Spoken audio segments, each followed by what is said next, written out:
Coming up next on BBC Two, it's the Bradwater stream. But first, it's time for What's in the Lunchbox?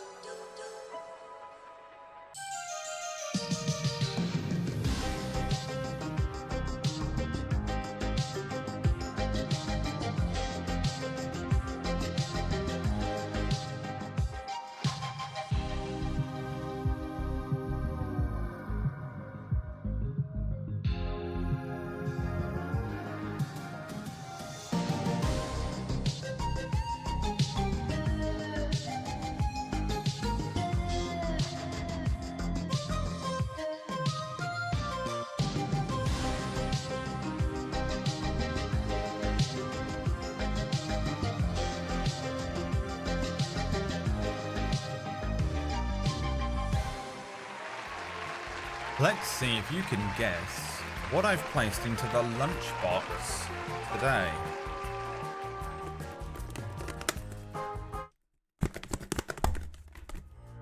It's big.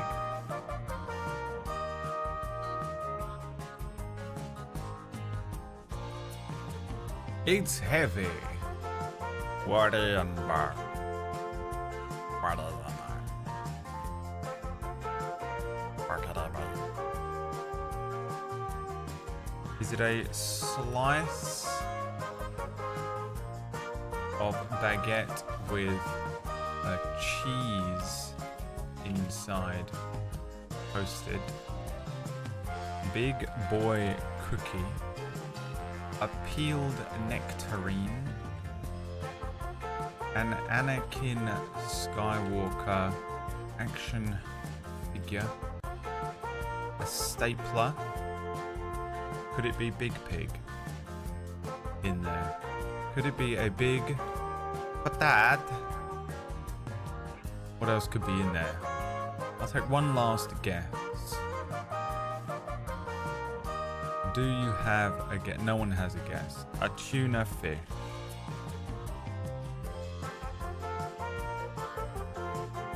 Isn't it funny how you can be like, think of something, anything, and immediately you can't.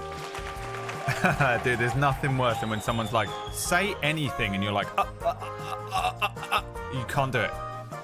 You know? You can think and say, it doesn't matter what it is. It has no it doesn't matter what is it. Can't say it, no idea. Name something blue. A grass! Nope. Try again. Something. Name something blue. The Japanese flag. Nope. Name anything. Just name any one thing that's blue. Red. Hi Brad, I can't stay or we'll be lurking. Alright, well thanks for letting me know, April.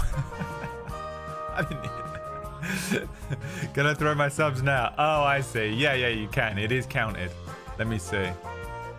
There it is. I thought you were just coming in here. You opened the stream to be like, hey, I'm not actually going to watch this. See ya. Oh my God, that would have been so good.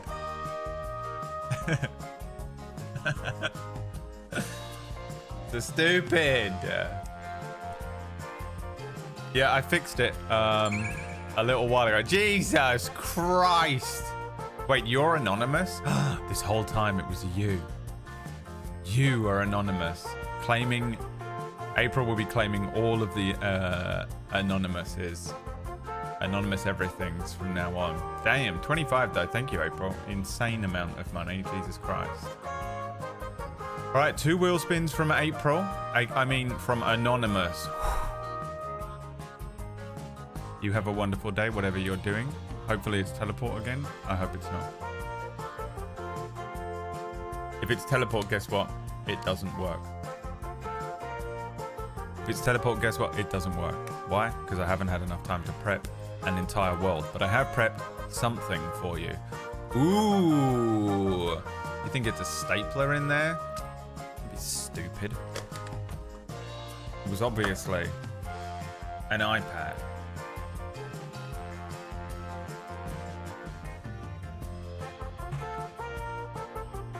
Idiots. What are you?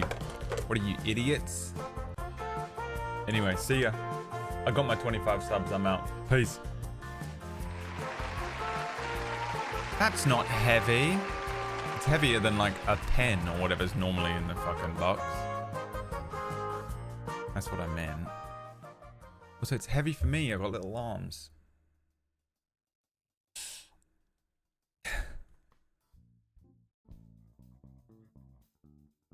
Hi everyone, welcome to the stream. It's a Sunday morning and I've got a headache!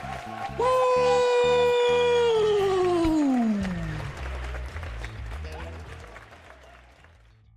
And I'm happy about it.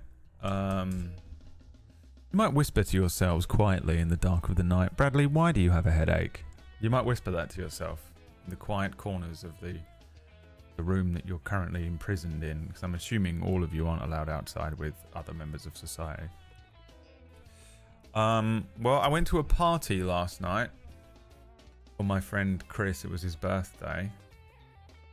And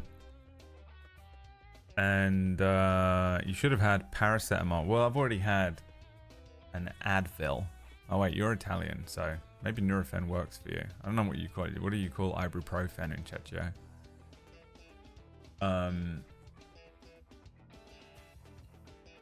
Don't know what I was saying. Oh yeah, so I went out. I went to a party. I went to my friend's party last night. Now you might be thinking, oh, you have a headache because you're hungover. No, I had 2 beers and they were Bud Light, so I had no beers. But what I didn't do was eat any food, so just became so unbelievably hungry. I was so hungry. I got up yesterday and I did a workout. I really have been trying to work out hard as well. He gets hard, baby. And so I literally just, I get so hungry. It's crazy. And I ate a decent amount of food before I left, but I started to get so hungry once we got there. And I was just so hungry. Anyway, I didn't get home until like 11 or something. Left kind of early. Got home at 11 and didn't eat any more food. Didn't eat till this morning. So woke up this morning with a killer headache. So loving it. Just absolutely the best. Also going outside and going to a party where everyone is speaking at maximum level and there are 1,000 people around you. For me now at my age, and also the fact that I'm completely, unbelievably so. What is it called? Agoraphobic, whatever, where you just stay indoors all day. I don't interact with more than 3 people at once. If I interact with and the only time I ever interact with more than 3 people at once is because it's my mum and my sister and my sister's kids. And honestly, it's like being at a party with 50 people talking at the loudest level when you're around those kids. But so loud, so overwhelming, so overstimulating, brain crushed, dead. Yeah, I woke up with a headache. I have a lovely headache this morning, which I've really been enjoying so far. I've taken some paracetamol. Well, it wasn't paracetamol, was it in Czechia? What was it? Moment. I've taken some Moment, and sounds like something you'd buy for like a sex product, you know? I've taken some Moment, like a little blue pill. And you know what I mean? Be in the moment. Be in her. Be in the moment. Be in her. Be in the moment. Little blue pill. Oh God, I fucking. By the way, you guys don't understand. I have a diploma in advertising. Used it just then. Smashed it. Would have been so unbelievably good. If I could be more of a sociopath, I would have been so rich. It's absolutely unreal. I have come up with a new way to make more money on Sundays, and I'm going to get into that in a minute. So I hope you brought your purses. I hope you brought your coin purses with you. So yeah, I took some Nurofen, which is Advil for Americans, and we have until it wears off to play D&D today. It's one of those streams where I feel fine right now, but the moment it starts wearing off, I'm going to go like this. Yeah, I don't care anymore. You kill it. Alright, I have 100 XP and fucking leave me alone.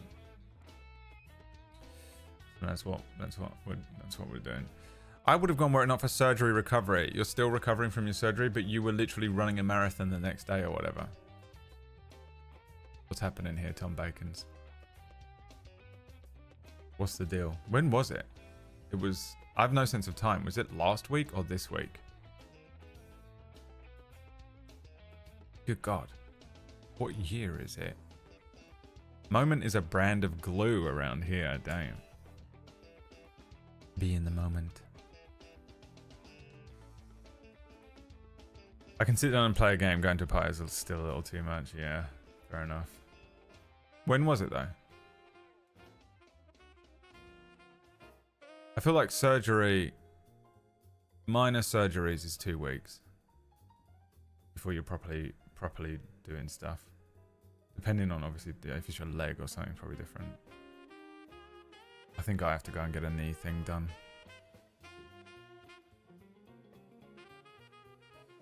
I'm taking the whole week off. I'm not doing what Tom does. Hey, in a few months, I'm going to get a surgery on my knee. And I'm taking minimum 1 whole week. And that includes D&D. I'm not doing the thing that all these other streamers do where they drag themselves to the computer to do a stream. No. You know what scares me about this is so like... You know what scares me about getting surgeries is they always give you like codeine and stuff, which for me is just straight up a relapse. I just relapse on drugs for a week. It's horrific. And yeah. But then Tom is neurotypical. He doesn't have he doesn't have anything. He doesn't even have basic anxiety like a standard mid-30s neurotic. I will be fucked up. I will be absolutely fucked up that entire time, and I will need to be left the fuck alone, potentially for up to a month. Because I will need to be left alone for 2 weeks before it, because my anxiety will skyrocket into oblivion. And I will not be a human being for 2 weeks as the build-up kicks in. Because that will be worse. Then I'll have to get it done, and I'll have a few days where I'll be like, because everyone's always, you're always like, alright, after a surgery, And then I'm going to be sitting down over there. And I'm not going to move for a week. I'm also like hyper psycho about like when I have an injury or whatever, I obsess with it. And I put my leg at the most perfect angle and then don't move until it's healed. Do you know what I mean? I don't do the thing where like, yeah, I think I can manage. I can manage. I don't want to. I want it to heal quicker. If I do not move my entire body, it will heal quicker. That's basically my theory. So we'll see. We'll see. I don't know anything about it, by the way. They haven't told me. I don't know. I haven't done any of the process properly yet. I went to the doctor to ask them about my eyeball and came away with 3 hospital appointments. And how many of them were for the eyeball? None of them. It's crazy how much my body is fucking failing me. Anyway, I'm not talking about it. The reason I've not been speaking about it is that I don't want to speak about it with you because you people will bring it up every single day and I don't want to talk about it ever. I haven't told anyone in my life about any of it. I just say, yeah, I got a couple of hospital visits and my body's not working that well. Because otherwise, if I fucking tell my mum, oh yeah, I've got this thing, it's August the 15th. Every day for the next fucking 3 months or 4 months or whatever, she will be like, when is your hospital appointment? Do you need help getting there? Would you like to stay at mine? and the next day, When's your don't forget, when you go to the hospital, you gotta make sure you bring your blah blah blah. you know. Have you got the right clothes and stuff? Do you need anything? Should we bring a bag for you? And it's every day, so it just means I get like re-triggered because I go like this. I have a hospital appointment when? August 15th. Okay. subconscious brain goes like this. Okay, we're reaching maximum altitude, and we're gonna hit this button here. And we're locking in, and we're not gonna stop thinking about this until August 15th. It is going to be the one and only thing we think about until August 15th. It's going to be in every single dream, every quiet moment that you're alone, and every single goddamn time you close your eyes, even to blink, you're going to see whatever your greatest fear about the hospital is. Okay? This is your subconscious signing off. Right? That's what my subconscious does. But my top, what's it called? Top conscious. My top conscious goes like this, not thinking about it. My top conscious goes like this.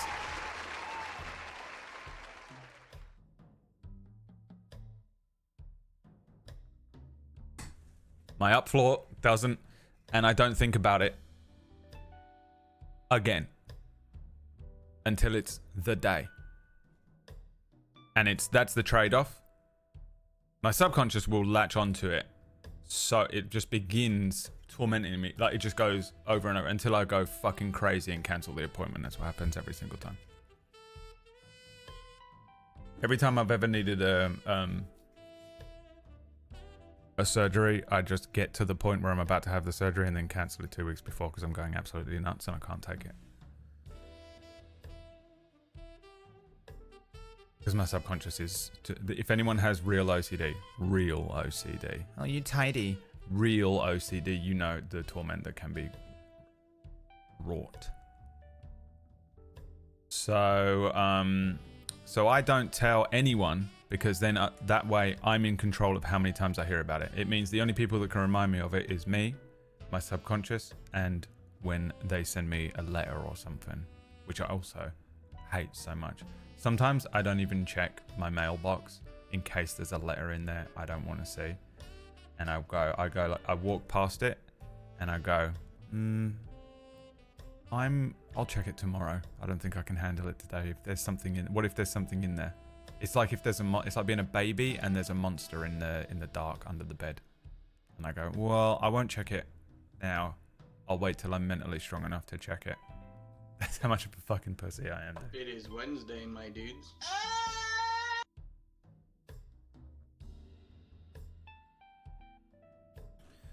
So anyway, I have so many hospital appointments. It's absolutely hilarious.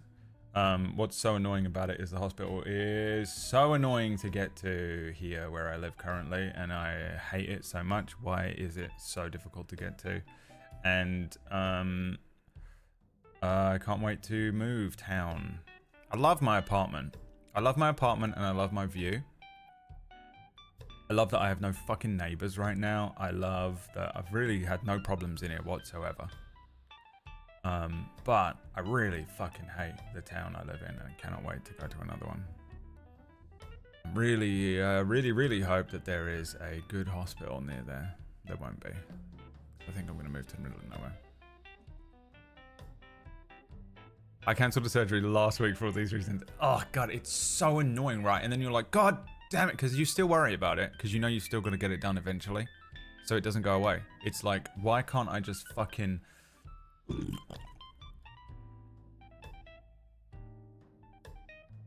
I'm serious when I say my dream, if I could fucking cast a spell of some kind, my dream is that I book in an appointment or something, right? I book in for a surgery or any sort of intense medical procedure, right? I book in for it. And then they go like this. Look directly into the white light. And they normalize me. And I forget that I've booked the fucking thing. And then 5 minutes before the surgery, no matter where I am or what I'm doing, I'm walking down the street and a van pulls up next to me and dudes jump out, grab me, throw me into the back of the van, stick the fucking thing in my hand, and I'm like, and I go, and then I go like this. And I've woken up and they've done the surgery on me. I swear to God, that sounds like traumatic and scary. That would be my ideal way of getting a surgery, because It's the ruminating on it and the worrying about it and the thinking about it and because my brain wants to over prep and stuff. And it's like, oh, well, I'm gonna make sure I get that done. I make sure, and this as well. And oh, what if this happens? And what if that happens? And what if I go to like I can't stand it? And I go fucking crazy. I go crazy, and it also just starts like tearing me down.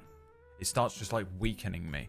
Like I can feel the supports on my brain weakening because it's eroding away. It's like bleeding into my everyday life because it's just like, oh, just as you get closer, you lose an extra hour of sleep here and there because you're worried about this thing and your anxieties are creeping up. And because your anxiety is creeping up, you're not quite thinking as straight. So you're not really able to. I can't function as like perfectly. I can't do this as much. I haven't got as much. You know, and I'm tired, a bit more tired every day, and I'm sort of, and it all starts to fucking compound on itself until I'm just a fucking shaking wreck, and I'm destroyed from the inside out. The anxiety has destroyed me. And I'm like, I have to get it, Spider-Man and Venom, just get it off of me, get the anxiety. I don't care. I don't even care. I don't care anymore if it kills me. I don't want to. I'm cancel the surgery. And then I got like this. Hey, I have this fucking whatever reason. I'm canceling it. I can't do it. Or whatever. Anyway, yep, I've cancelled it. Cool, that's cancelled. Okay, great. And I got like this.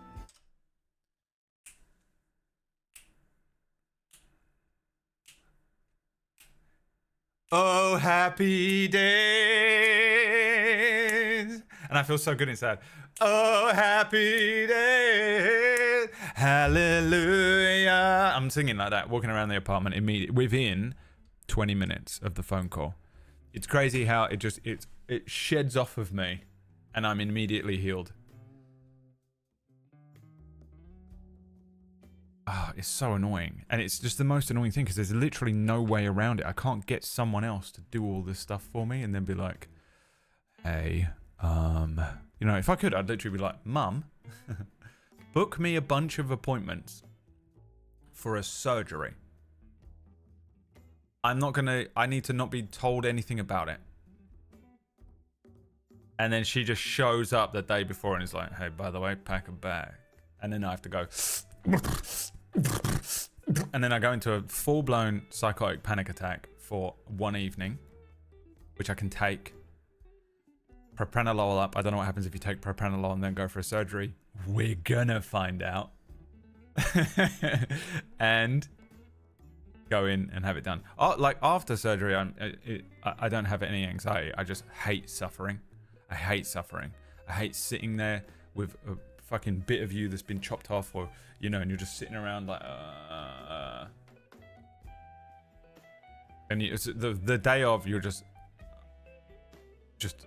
high off your mind, falling asleep everywhere. You feel like you're awake and you feel like you're conscious, and then 3 days later you realize you don't remember anything from that day, and then someone else is like, you slept for 18 hours, and you're like, what the fuck? Yeah, during the surgery? No, after the surgery. You just came home and slept for 18 hours, and you're like, what the living fuck? It's so weird. Then you're on like hardcore fucking pain meds, which make you just a zombie. And I hate the feeling of it, because I'm like, hey, give me more. Hey, give me... Wait, I can just take all of this pack?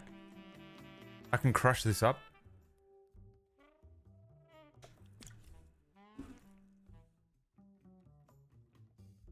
My dream is that eventually it'd be bad enough they have to do it there and then. That is also a thing I do to myself, where I'm like, you know, what if I just fucking like...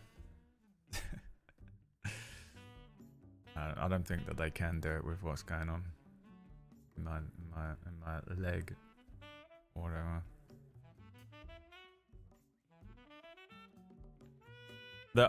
The going process for me at the moment, the only like psychological thing is for a lot of the previous surgery I had like a really minor procedure a couple of years ago, but there was one that I had years and years and years ago where I didn't really need it, and so I didn't care. Whereas this one, I keep just like I'm like mantraing myself with like, life will be so much better after this. It's a good thing. Like reframing in my brain, like this is a good thing to look forward to.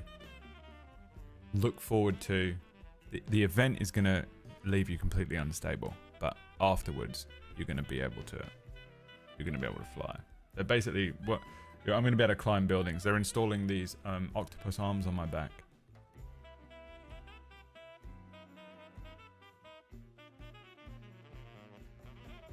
Yeah, I've had a couple of surgeries. When I think back to it, does anyone else have like anxiety, like chronic anxiety or OCD or anything, or where you now any small thing will destabilize? I'm just always tightrope walking is essentially where my mental state is at. I'm always tightrope walking. I'm walking along the thing like this. And most days, even my best days, when I'm in here, like today I feel fine, apart from a headache, but mentally, if I'm having the best day of my life and I'm completely fine, right? And I'm just fine. I don't have any anxieties. I'm not freaking out. I'm enjoying my life. I'm just being, I'm being funny and I'm able to be human or whatever. And that's me doing the tightrope walk, right? That's the best I can get to is tightrope walking. Any small thing that happens is going to make me wobble like this. Any big thing happens, I'm off. I'm off the tightrope, and then I'm destroyed. And what's crazy to me is thinking back. I'm like, 15 years ago, I wasn't always tightrope walking. Like I definitely had issues, and I was definitely anxious, and I definitely still had OCD and all this stuff. But I seemed to be able to cope so much better. Like, what is this? I remember being able to cope with stuff. And now I just cannot cope with anything at all. It's absolutely insane. My only hope at this point, I think, is therapy, because exposure therapy is not... I can't exposure therapy this kind of stuff. I mean, the only way I could exposure therapy things like medical stuff is to just have hundreds of procedures, but I don't even know how you do that. I would have to have loads of money and just get like plastic surgery. I just show up with those giant lips and stuff, and I've had a lift. I don't even need one. I could get some of this neck done. I'd get my neck done. I don't like how I'm fat around the neck now, and I think it's just an old person thing, because it's not. I've got no fucking body fat on me, but I don't like my neck anymore. My neck got bigger, and the rest of my body shrunk last year, but my neck stayed the same. This is nothing, by the way. This isn't an actual like how this is like when you're sitting. It's you and 3 other girls, and you're sitting smoking in the kitchen. I don't like my neck. Oh my god, your neck is beautiful. What are you talking about? It's one of those conversations. It's not actually a thing I care about even slightly, but also I'm aware of it. I care about it a bit. I care about it slightly. That's it. The lack of capacity to deal with stuff is doing my brain in. Yeah, for real. Hi, Annie. Wait.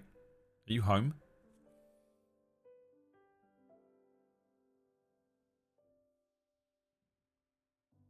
I had a breakdown yesterday because I couldn't find a certain pair of shoes. It's fucking so annoying, right?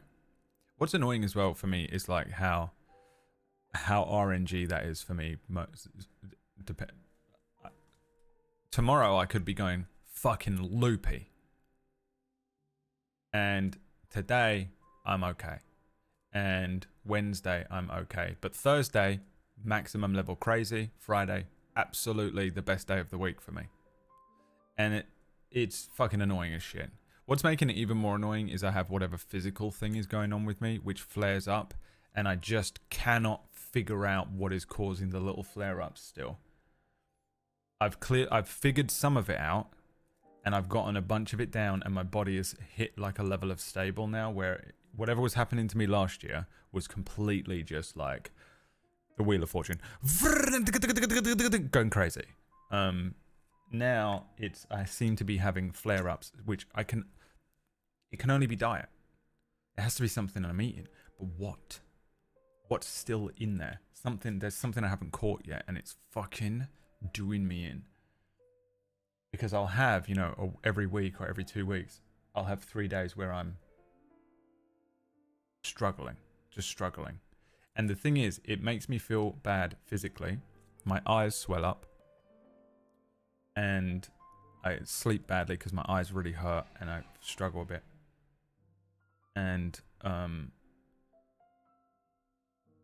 but my mental drops so bad. My mental drops and I just, tightrope. I'm off the tightrope. And that's what I don't like. The actual physical side of whatever is happening with me is not too bad. It's usually just my heart rate will go up, or I get arrhythmia and my eyes hurt and something is going on. Something is happening. It feels like I'm having an allergic reaction. It seems to last about that long. And so that's why I really think it's a diet thing, but I'm trying not to, you know, whatever that thing is, like confirmation bias or whatever you're like. It's that. Yeah,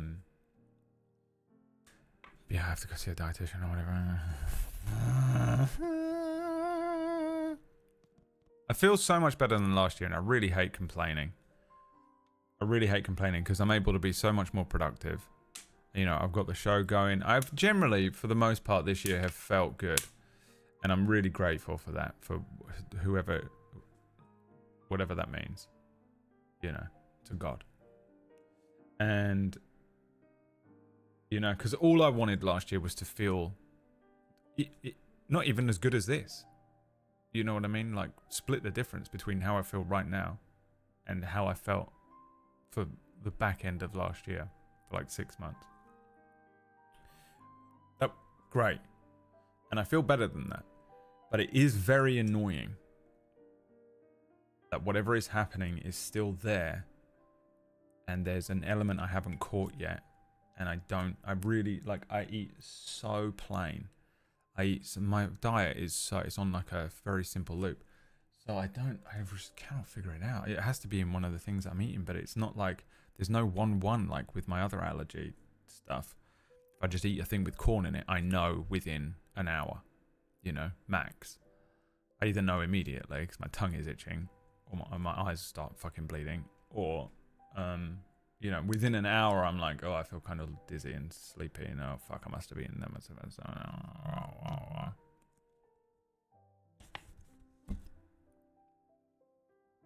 I really do hate complaining about it, because all I think, every time I complain about this stuff, I don't think I'm even complaining, am I? I'm just letting you know what's going on in my life. But I am sort of complaining. When I complain about it, I really have to sit there and be like, bruh, remember how hard last year was? Jesus.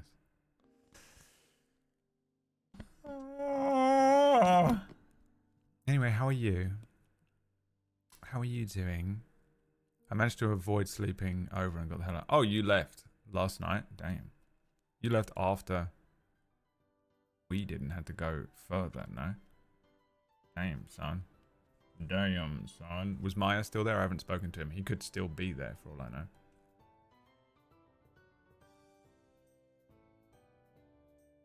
Maya's fucking crazy, dude. That guy's a fucking alien. I do not understand anything. Oh, don't get me started on the pollen. Dude, the way my hay fever has never been this bad.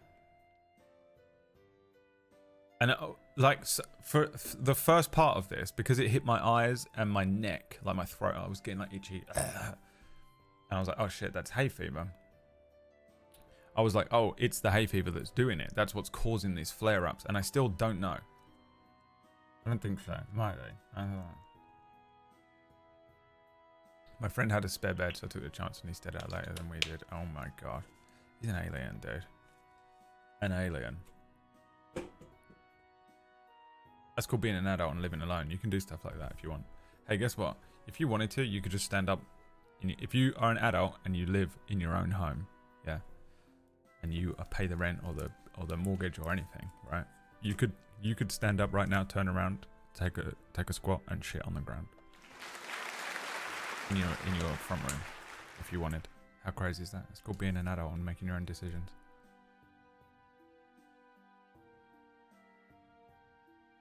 London pollen is horrible, yeah. And I have tree hay fever as well. Real bad. If someone cuts a tree down near me, do I even hear it? Or whatever that fucking says. So, I hate my life. It fucking kills. All right, if I don't talk to Bear Flame about Star Wars, he's gonna fucking kill himself. You started watching Rebels, and you finished The Acolyte. He's so desperate for me to. We'll be here for 6 hours if I start talking about Star Wars, Bear. Because here's what order are you watching all of this in? Because it better not be some sort of like whatever I feel like order. I'm gonna get pissed off with you. Have you watched the Clone Wars? If you're watching Rebels and you haven't watched Clone Wars, I swear, get out of my fucking sight. Because if you want to talk about this, we'll talk about it. Okay? But by the end of it, you're going to be in trouble. Somehow. Yeah, I don't know how I feel about the Acolyte either. It's really annoying. There's really good stuff in it, and just... honestly, I would say Acolyte is mostly forgettable. The stuff that pissed everyone off didn't piss me off, but I did like aspects about it. I also liked the fight with the two guys as well. That was a nice fight. I've seen Clone Wars. I've been catching up on things I missed. I accept. All right, yeah, fair enough. Yeah.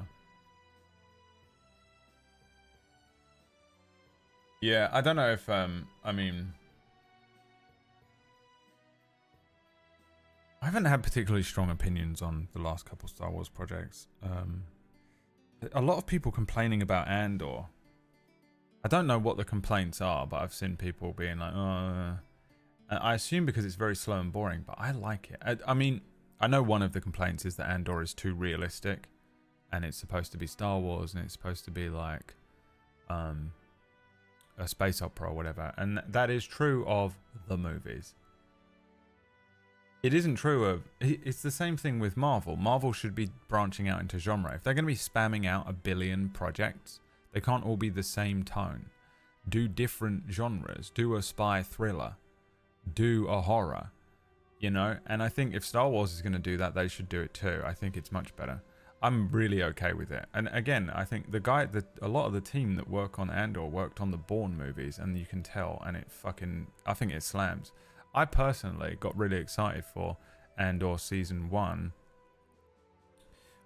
because I like that we see what the spies are up to. When you're watching Star Wars movies, they're always like, our spies have found blah, blah, blah, blah, blah. You know, even in the Rebellion, they're like, our Rebellion spies have found blah, blah, blah, blah, blah. But we never see those spies ever. Ever. You don't see any of them do anything. You just hear that the spies have done this and the spies have done that. Well, here they are. This is what they're doing. It's fun. It's filling in a really interesting piece of Star Wars lore that we don't know anything about. It's not just making up a new Jedi who somehow didn't die during Order. It's like, here's an element of this entire setting that you've never really seen before. And I find that to be very interesting, you know. Even Rebels, they're not spies. They're on the militant arm. They're in the military side of everything. It's fucking great. So I like it, but a lot of people complaining, they're like, oh, it's too realistic because the guy is like trying to make it look like it's all very obviously based on World War II and the more horror side of everything. And I'm okay with it. I mean, the whole thing is, first of all, it's called Star Wars, and also George Lucas made it with the intent of the Empire being these. It was all like based on Vietnam, and it was based on World War II and the Nazis. They're dressed like Nazis for a reason. So they're just. I am okay with it. I'm completely okay with it. I don't think it matters if you have a fun like that children's fucking Star Wars show where they're like baby Jedis. That's a particular genre and a tone, and it is taking place in the same world as Andor, which is practically as close to fucking Nazi Germany as you can get. It's all dark and gritty, and I like it because I have the mental capacity to be able to understand and separate those two genres, and also recognize that those things can happen in the same setting. And I also just think it's a much better way to approach. If you're going to be making lots and lots of content in this setting, then it should have different subgenres. So I don't know, man. I literally don't care about that at all. I do think that the one complaint that is sort of like, because I thought it and then just was like, actually, I think that's okay, and I don't care, because, you know, like realism is fine. But it does feel un-Star Wars. It was my only complaint about Andor 1 that I still think is a superb season of a show and an incredible Star Wars show. But like Andor season 1 is not very Star Wars. There are no aliens in it. They call the they call the blasters guns and stuff like that. And it doesn't feel very Star Warsy. But it wasn't because of the realism. It was that I feel like it was a slight oversight. I feel like they made a spy thriller and they went, oh shit, we need to like skin this in Star Wars. Like, this is clearly Russia. We're going to call it the planet Taral. And you're like, okay, yeah. And it's just all they did. This season feels much more Star Warsy. There's a lot more aliens. There's a lot more referential stuff. Like, we see a lot of the Senate, and they reference stuff that has happened in the prequels, and they reference stuff in Rebels, and they reference more Star Wars thematic things keep happening and coming up. There are elements that feel much more like Blade Runner, which is fine because that's what Coruscant's supposed to feel like. And also like the TV and stuff feels very like Hunger Gamesy, which is kind of weird. Like having seeing the actual TV shows, the propaganda TV shows that they do, is kind of weird. I know we've seen bits and pieces, but it almost takes me out of it a little bit. But it feels more Star Warsy to me. But the fact that the spy rebels, are doing stuff that is borderline as bad as what the ISB Empire spies are doing, makes the rebels no better than the Empire in a lot of ways. And that is a problem, because the rebels and the Jedi have always been like pure Paragon run. They do it by Paragon only. And if you start blurring that line a little bit, I think you run into core Star Wars problems. I don't care, but I get that criticism, because it is supposed to be black and white. The problem is,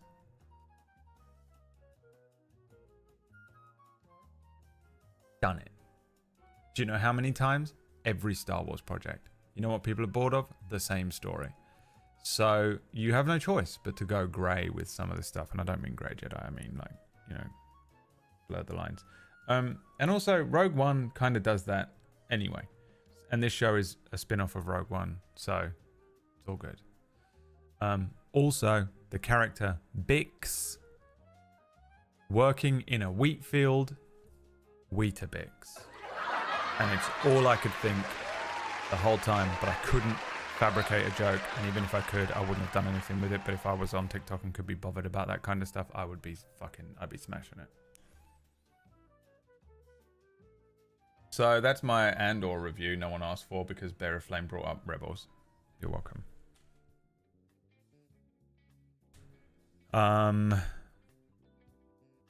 Yeah, so I'm enjoying Andor, but it's a boring show.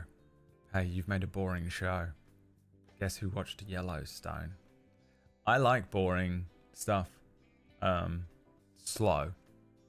You know, what we think is boring is slow, because our TikTok brain rot is too strong now. And the episodes are long. And it, you know, there's some stuff that I feel like there's not a huge amount of character growth on the characters that we've already been established with, because they're doing the thing where they're just like jumping through the final 4 years in the build up to the Death Star exploding, but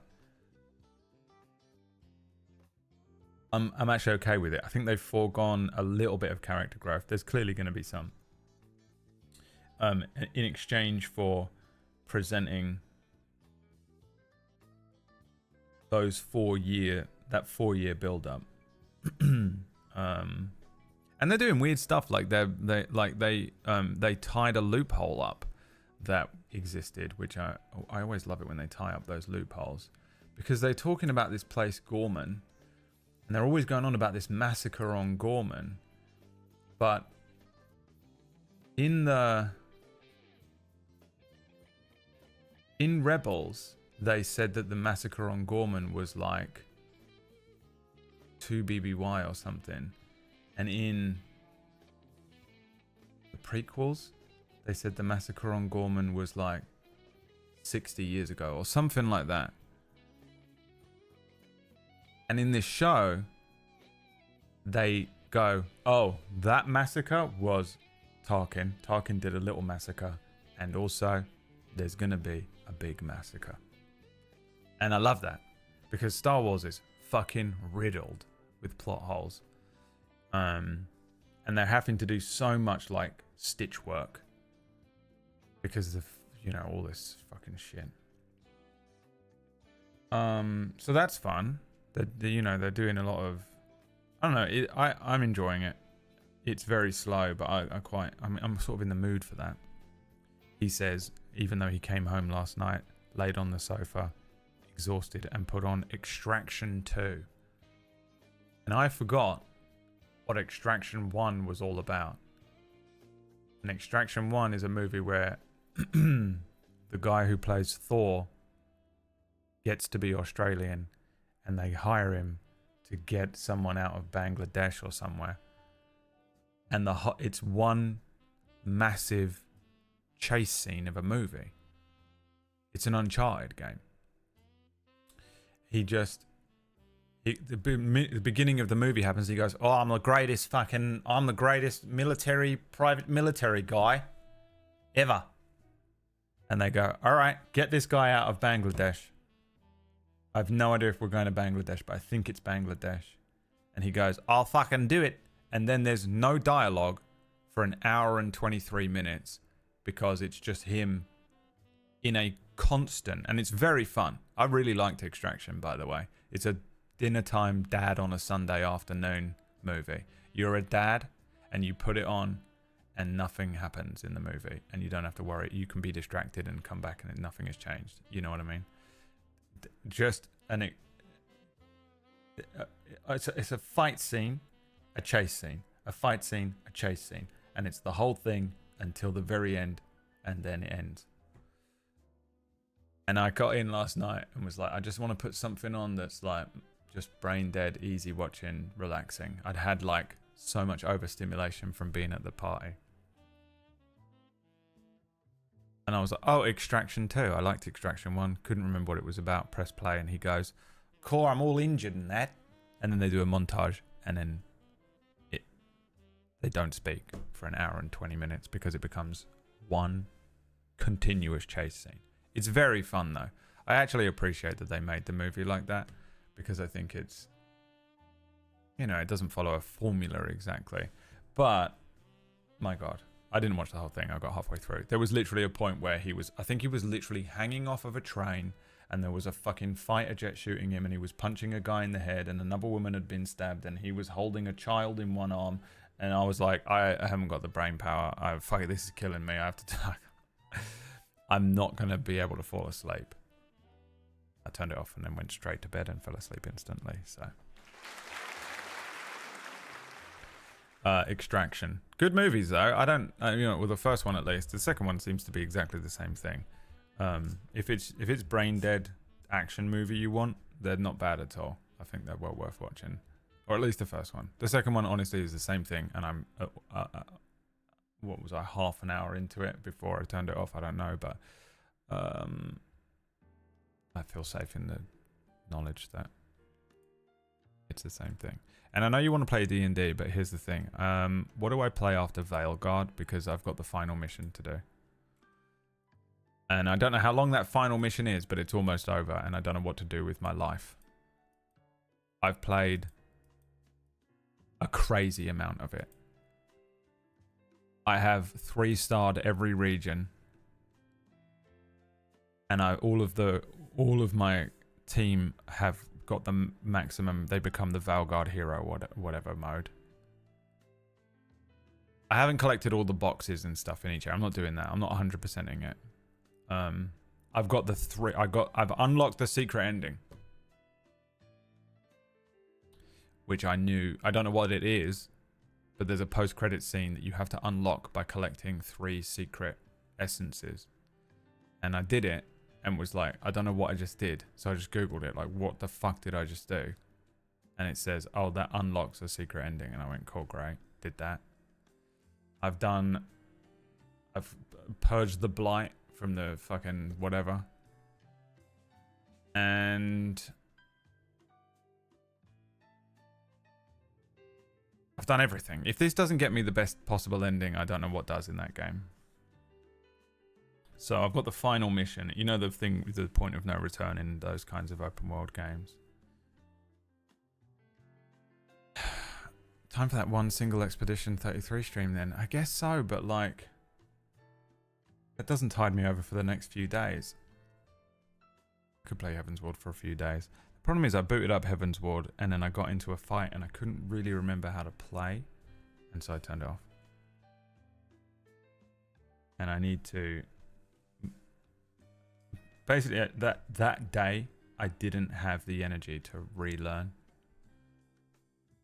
And I just need a day where I just sit and go and kill some mobs, and I will know within 15 minutes how to play again. But I just couldn't be bothered on that day. That was when I turned on Valgard. But I kind of just want another single player open world game to play. Do you know what I could do? Dragon's Dogma. You wouldn't let me fucking play that, would you? What I wish I'd done was Spider-Man, you fuckers. I've got Assassin's Creed as well. I also have Scars Above, which I got because it was like £2.50 or something the other day.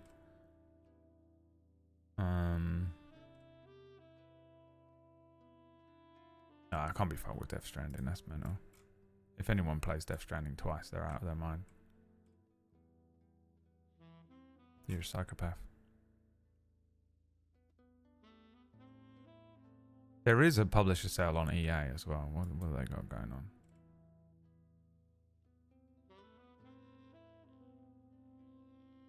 Need for Speed Heat.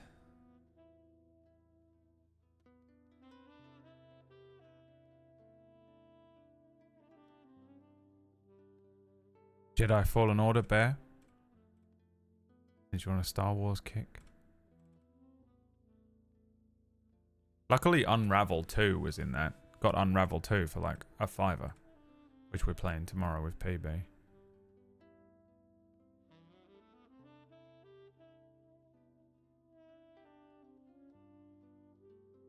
New open world Mario Kart. Alright. Well, it was a waste of time asking you in chat, wasn't it? It was a waste of time asking you people in the chat, wasn't it? What was I expecting? I mean, what was I expecting?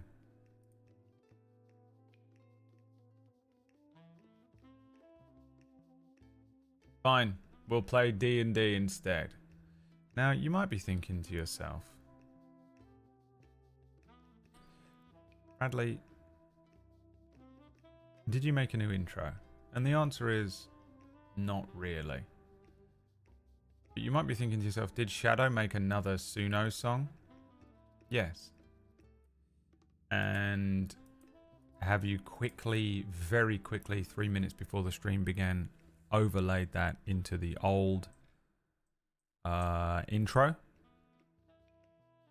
Yes. Is that are you going to re-edit it and put more effort into it? Unlikely. But I'll consider it.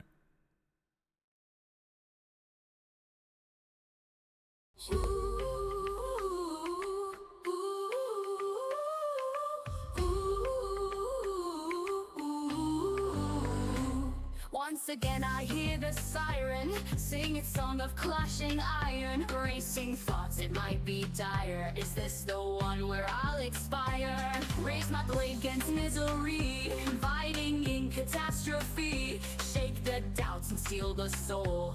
Find the route that sees me to my goal. With my friends I'll find the way. I'm not going down today. Find the good, fight the mood, achieving things I never thought I could.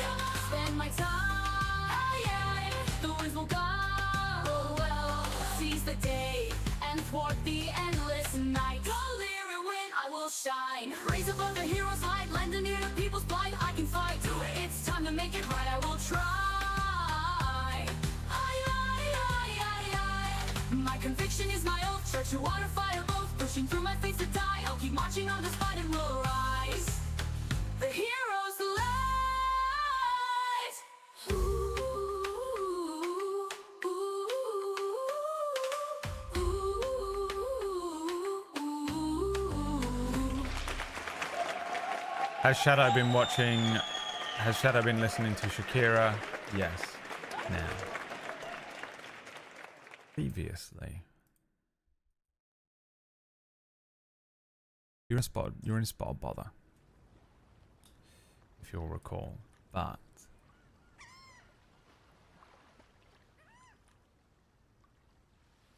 there is something that has changed today.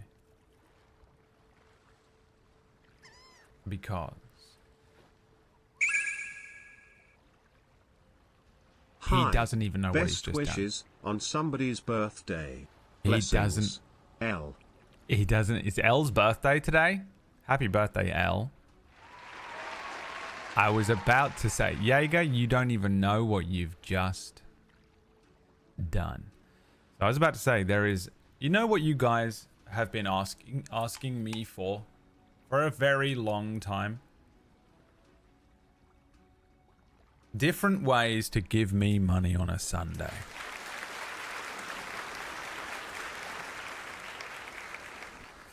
I actually thought, what if every now and then you guys give me a lot of subs when you're panicking in a situation with Lyri where Lyri is about to be eaten by a fucking giant turtle or something like that, and you're freaking out and you're trying to spin the wheel and you just get stuff like an item, a scroll that won't help. So I have added now, for the low price of $100, the ability to just straight up buy anything from the wheel that you pick.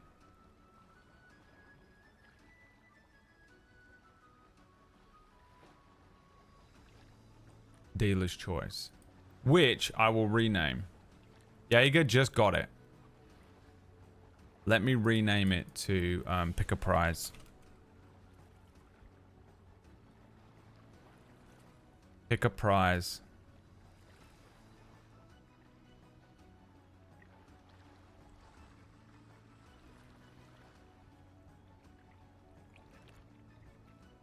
The low price.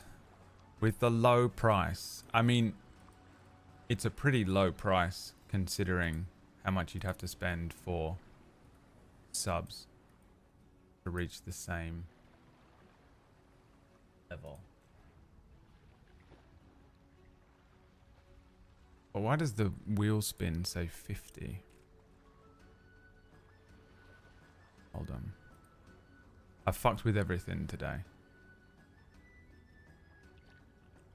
It's on 5.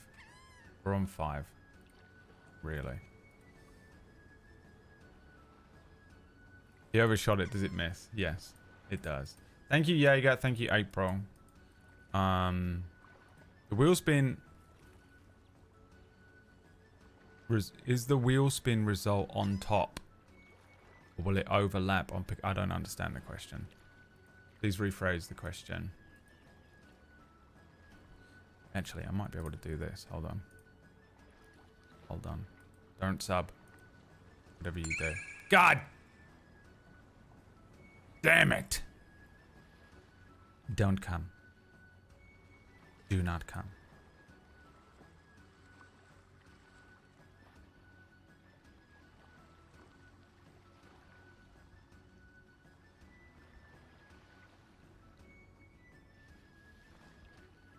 Okay, it's at 6.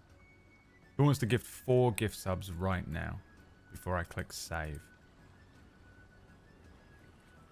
Not gonna work, is it? Because you're all gonna fucking do it.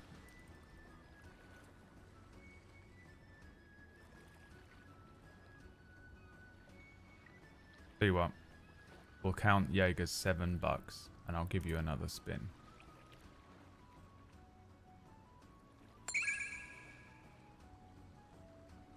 That's 5. I mean, fine, we count those 5 as 4. I'm the only person in the world that gets angry when you give me money. Alright. Okay, it should be fixed now. Nope. Yes. Yes.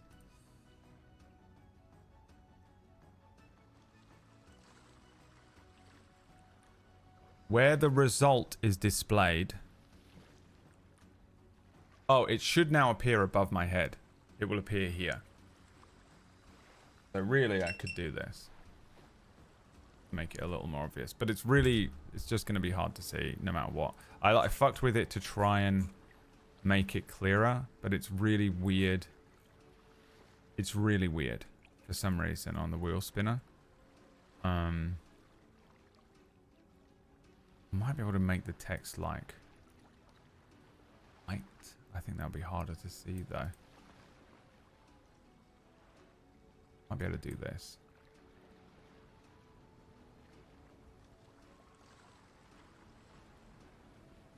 Nope. That's the border of the wheel.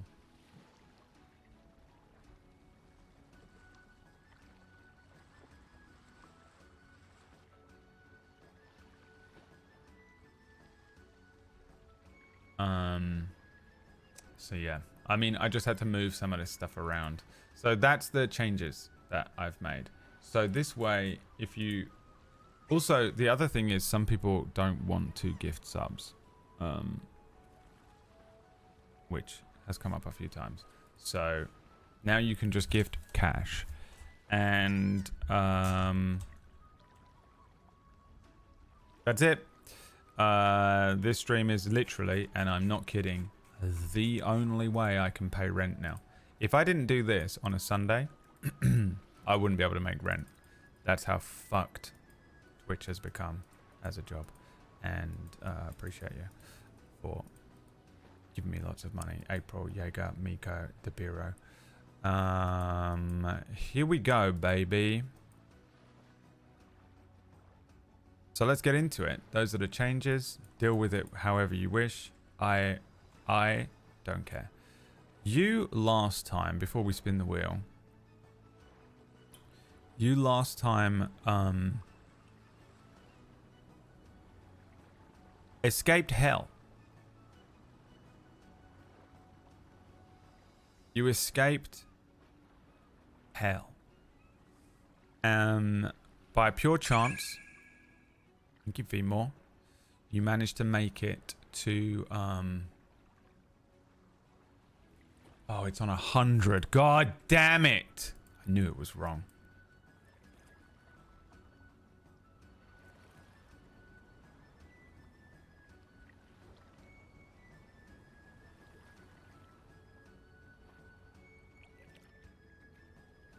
Who wants to give 5 subs right now before I save this?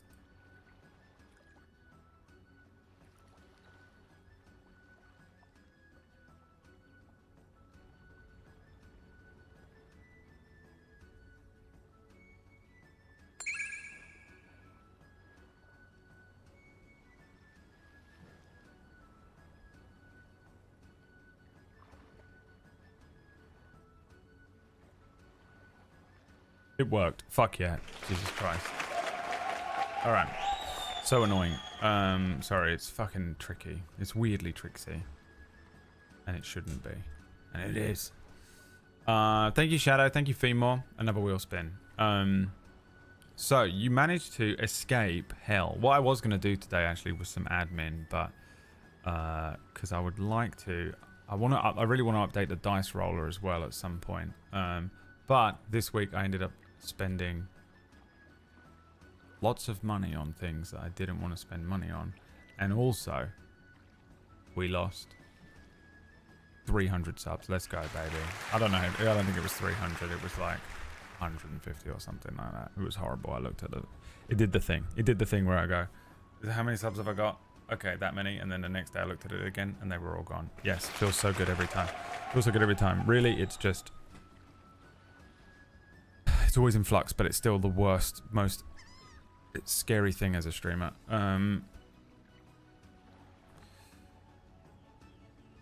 You know, anyway. It was the Super Sunday, yeah, it was horrific. It almost killed me.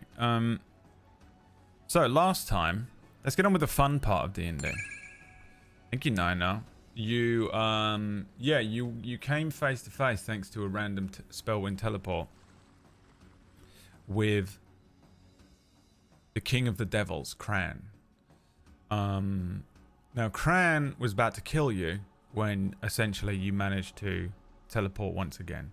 The teleport was either to where you teleported from, where you were born, where Lancelot is, or the Burn Tavern. And you landed on where Lancelot is. You arrived at the Witch's Hut. Back on the material plane. Back in Badgerbrook West. And Snotflap, Lyri appear. Lancelot is there. And the witch is there. And that was when you spun again and got an encounter. So we're going to do that today.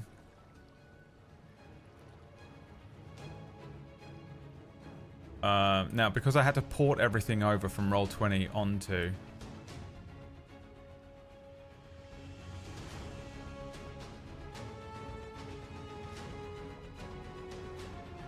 Because I had to port everything onto the Foundry, I haven't got a lot prepped for what we can do today.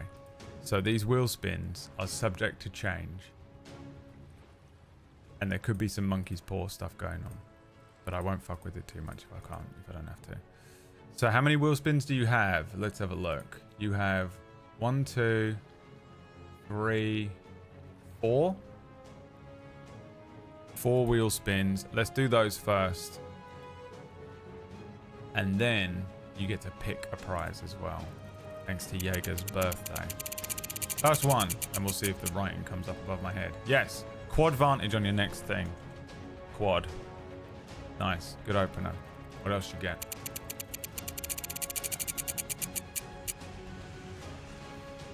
Another quad vantage.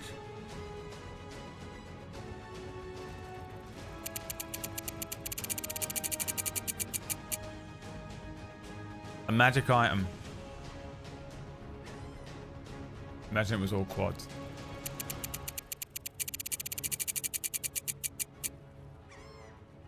A 10% boost to Diablos. Now you're no longer in hell, but... Alright. Okay. Now you also get to pick something.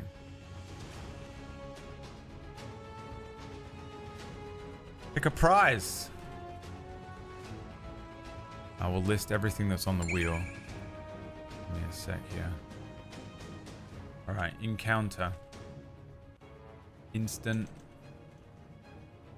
Pot. Item. Boss battle. Next, roll 20. Next, roll 1. Advantage. Teleport is not on there. You can't roll teleport today. Which sounds like, but actually I'm saving you from essentially wasting it because I will literally make you teleport 1 foot. So actually, you're welcome. You can become hexed. You can have a wish granted. I know that you're just going to vote for that one, but... I'm going to write them all out anyway every single time. Instant long rest. Trapped. Spin for companion. merchant, gold, potion item, scroll, magic item, 10% boost to Diablos. Level up, companion. Alright, now there's 21 options on there, which is way too many. So let's get rid of some. You're not going to pick an encounter. You're not going to pick a boss battle. You're not going to pick next roll 1. You're not going to pick trapped. We still got to get rid of 1 because the font changes size. Oh, you're not going to pick hexed.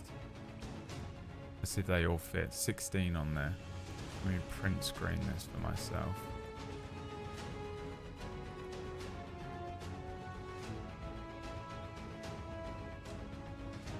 Okay. Yeah, you still can't see them all. How many can we fit on there? 14. So remind me to get rid of 2 of them next time. 14 is the max we can fit on there. Okay, so I should be able to still squeeze them if I do this. Actually, we can probably do this. Which one? What do you want? You get to pick now. You can pick a prize with donations, tips. Every 10 subs is still just spin the wheel.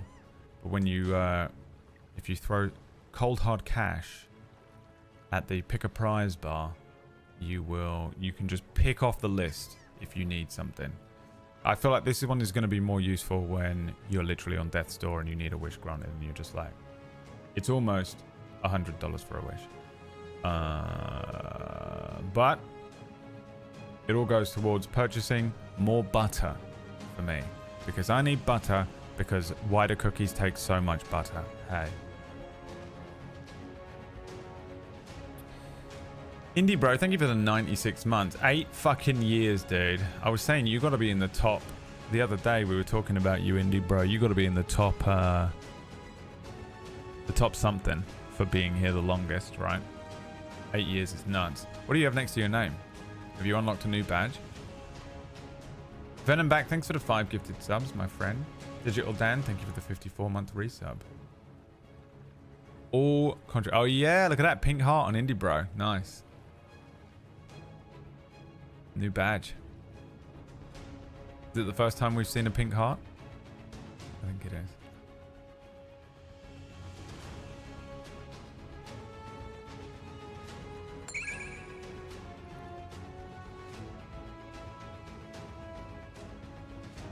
And then Helibob's creeping in as well. And giving you another wheel spin. You got 2 on there. Alright, you are going for Wish Granted, of course. Should I just change it to Wish Granted instead of Pick a Prize? The problem with Wish Granted is sometimes you don't ever wish for something you need. I'm like, what do you want then? And everyone's like, I don't know, like I guess a glass of water or something. And I'm like, you could have wished for anything. Wish granted. What do you want?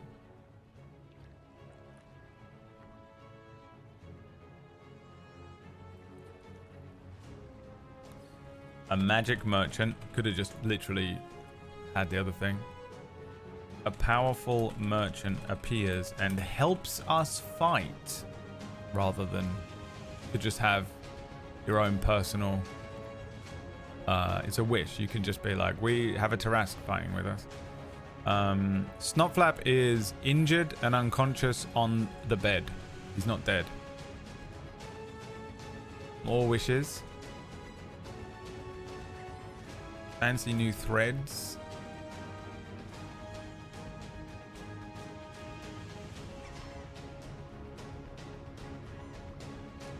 Teleport becomes the ferryman with mechanics. What does that mean?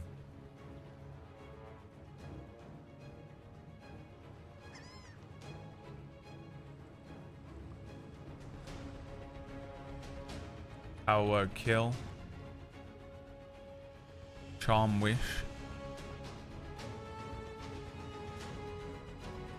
I wish to have pure foresight so I can predict everything. Foresight.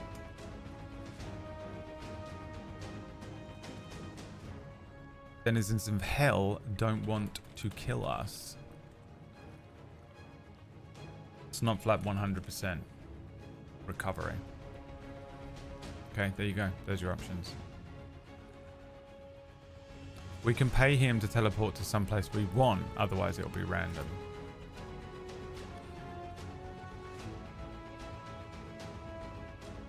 If you vote teleport becomes a ferryman, I'll just add ferryman to the wheel.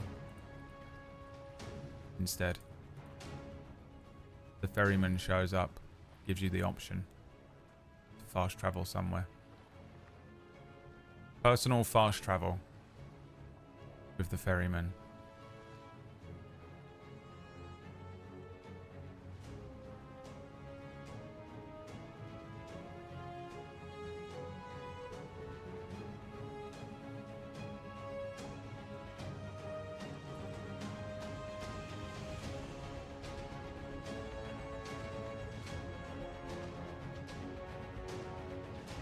What do you want? Wish granted. Wish granted. What do you little bitches want?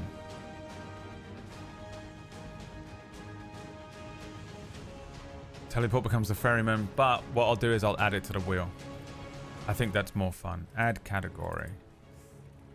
Ferryman.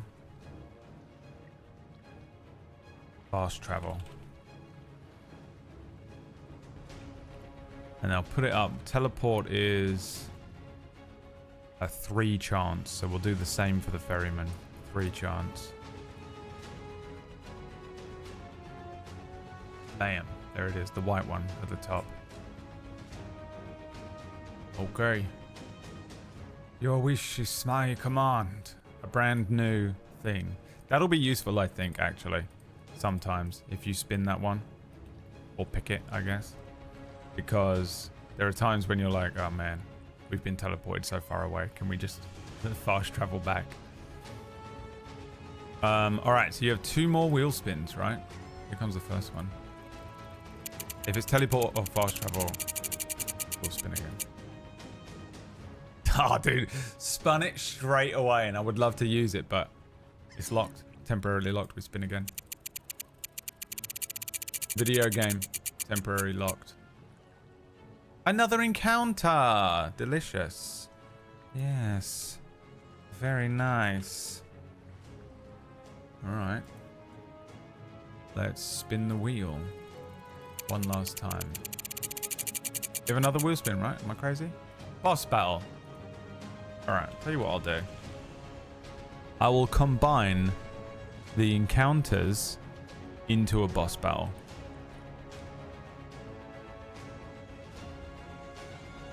The boss battle leveled up. What was previously going to be a different creature is going to transform before my very eyes right now into something else. Something no one could have predicted. Okay. Let's get into it then. The sound of the waves. Wait. You need a magic item. Did I make a table? Potions. Items? Didn't. Okay. Magic. You know what? Fuck it. Let's do it. Let me just make a rollable table right now. Create rollable table. Magic items. Now, can I just drag from the DMG equipment?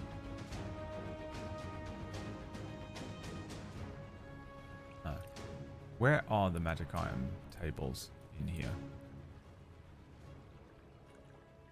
Roll tables? Treasure? Random magic items? Arcana? Hold on. What happens if I do this? No. God, how did I do this for non-canon?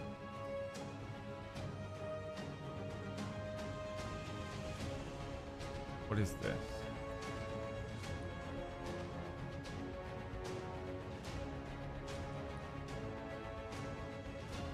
A hat of wizardry.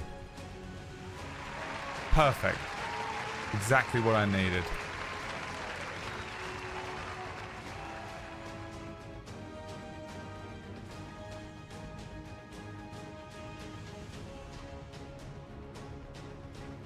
Oh, magic item by rarity level as well. Well, I'll give you the hat of wizardry now. What is that? This cone-shaped hat is adorned with moons and stars. While you're wearing it, you gain the following special benefits. Spellcasting focus. You can use the cat as a spell focus. Unknown spells. A magic action, you can try and cast a cantrip that you don't know. The cantrip must be on the wizard spell list and have a casting time of an action. You make a DC 10 intelligence arcana check. No. I'm not doing that. Useless. Roll this. A common. Okay, so we're just going to use the same thing again. Roll it again.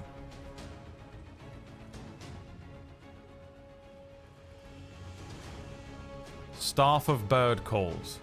This wooden staff is decorated with bird carvings. It has 10 charges. While holding, you can take a magic action to expend 1 charge from the staff and cause it to create one of the following sounds, which can be heard 120 feet. A finch's chirp, a raven's caw, a duck's quack, a chicken's cluck, a goose's honk, a loon's call, a turkey's gobble, a seagull's cry, an owl's hoot, or an eagle's shriek. That's the most useless item I have ever seen from standard D&D.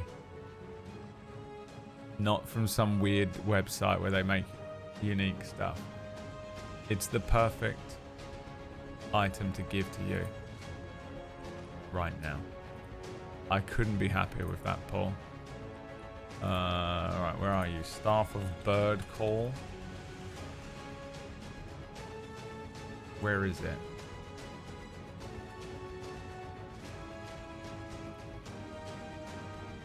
Where is it? He said it was in the DMG, no? DMG. This is the DMG. Not a single thing that says staff. Aha, Staff of Bird Calls. Found it. I'm just dumb.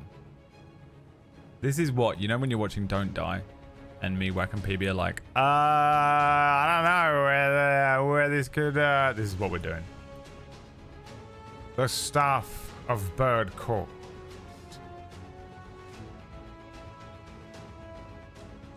Perfect.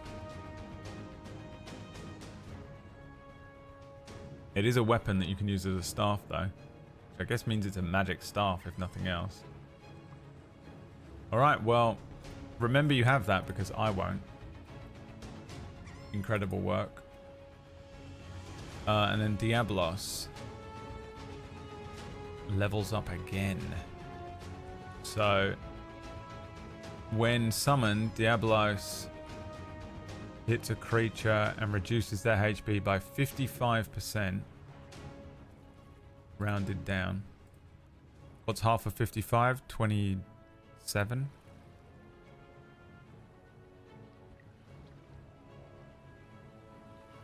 Or 27 if they make their save.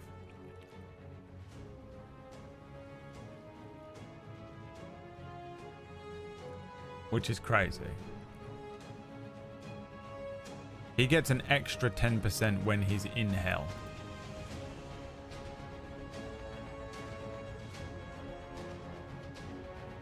He's become extremely powerful. Okay, you have quad advantage on your next 2 rolls.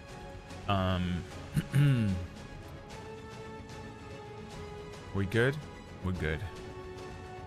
We rolling? We're balling.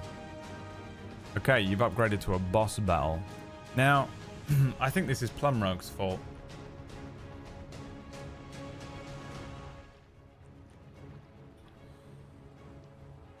The witch You'll see why in a minute. The witch. Inside the witch's hut.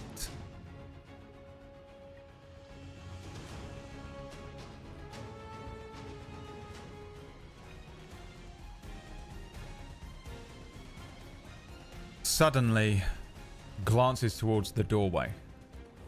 Out through the doorway, across the rocky beach, down to the edge of the water. The witch's eyes open wide, and she says, "Oh dear." There is just a few feet beyond where the tide line is. The air splits, and a narrow wound in reality tears open. Black, violet energy begins sort of crackling out of this. The wound in reality tears open with veins stretching out, kind of like lightning, arcing outwards. There is an instant scent of scorched iron and brimstone which spills out, a stench that you had hoped not to smell again before long. Then, as a result of your sudden, violent teleportation across the plains of hell and back to the material plane, the weave itself buckles, space warps, and from the rift, something is born. It slithers out, pale. The first thing you see, tendrils, boneless, twitching tendrils, dripping with planar goop, and then a brain as the floating form of a grell forces its way out and into your world. It is literally a floating brain with a beak that clicks, biting hungrily at the air. A floating brain with tentacles and tendrils underneath it as it floats up and onto the beach. The rift behind it, unstable and alive, continues to open slightly. The witch says, Shit. Okay. You take care of that, and I'll close the rift.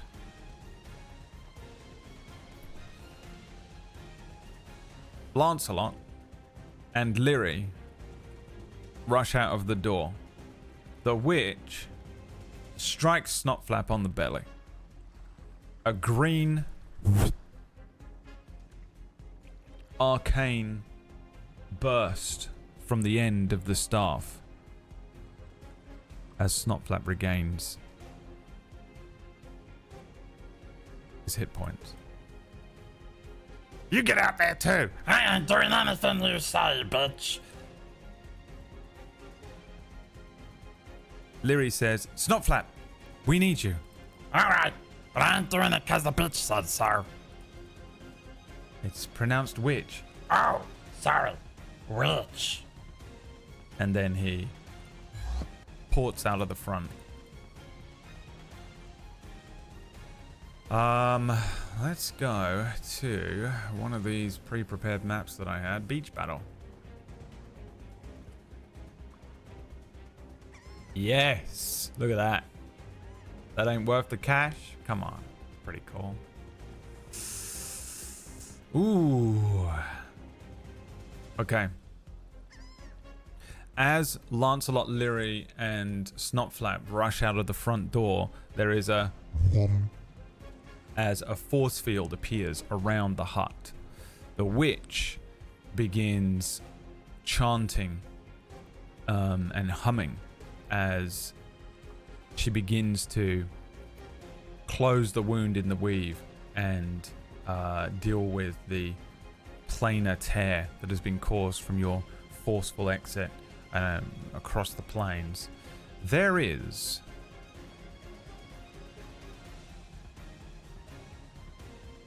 a crystal down here. If you use an action to interact with the crystal, it will send out a pulse to the Grell, which may stun it.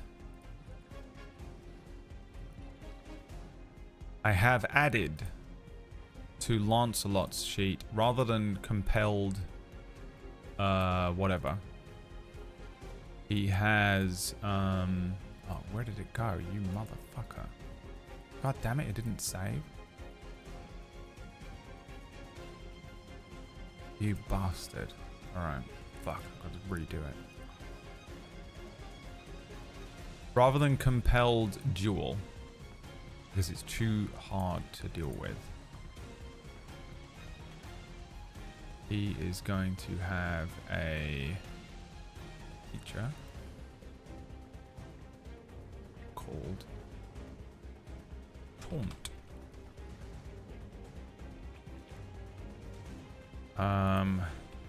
Fuck, man, what was that? Man, I made it up.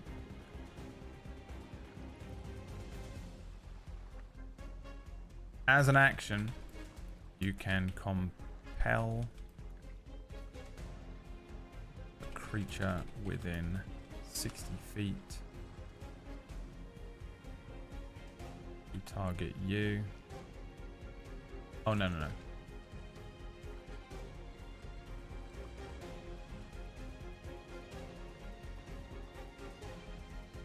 The target must succeed on a DC 12 intelligence, a rare intelligence saving throw, or it has disadvantage on attack rolls. I added this, by the way, and just so you know, I added it twice because I added it in the wrong way the first time. Then I added it again, and then it deleted itself. So happy it did that. Against disadvantage on attack rolls against targets other than you until the start of your next turn. The DC equals 10 plus proficiency plus charisma modifier. And then what I did was I gave him a little charisma boost.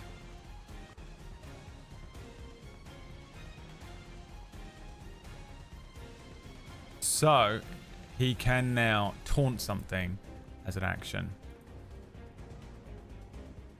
which makes him a much more viable tank, I think, for combat. So you have Snotflap, who does unbridled amounts of damage. You have Lancelot, and I'm going to let them both be in this combat against the Grell.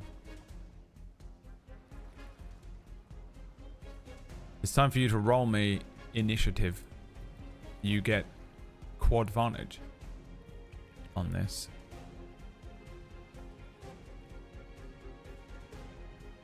Count Leary is an NPC, apparently. Did I roll all? No.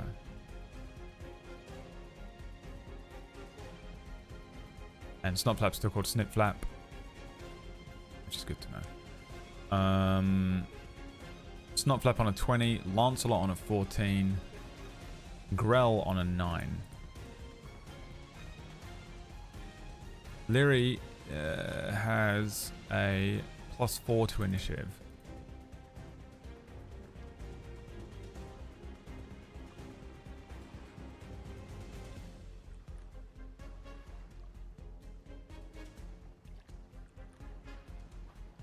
Quad advantage on the initial roll here. Thank you so much for the subs already. Remember, you can just purchase. You can straight up purchase stuff now. You can pick a prize, baby. As well.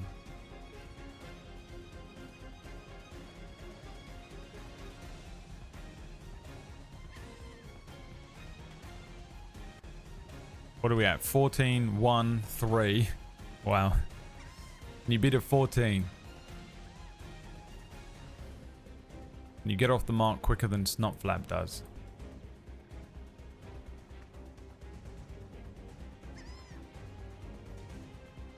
Yes, you can. A fucking 20 on the last one.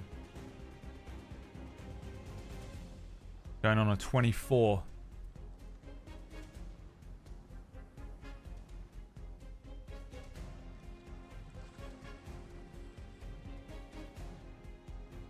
Okay.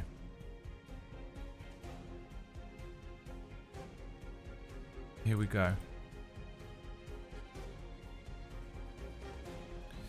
So, first one up, Lyri.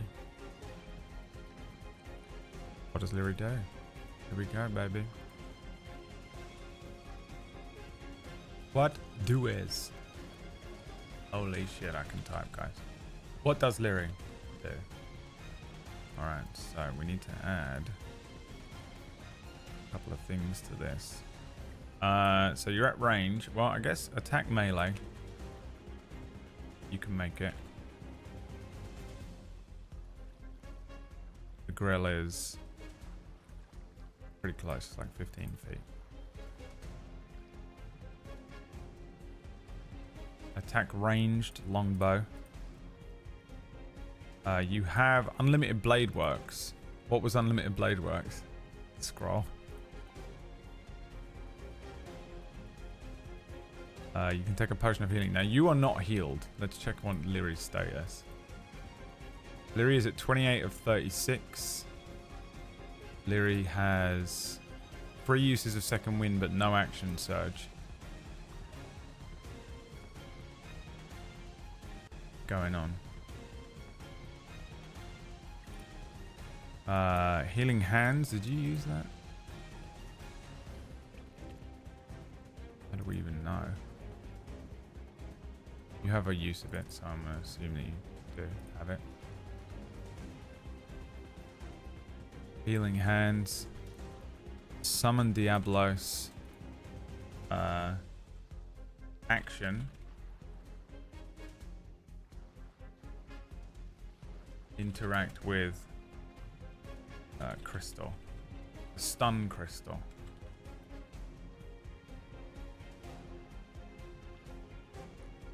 And then anything else you want to suggest. Shoot the crystal with an arrow.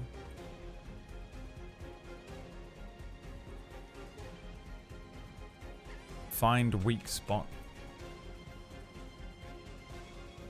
Ask Snotflap to think. No idea what that means. Alright. There's your options.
What do you want to do?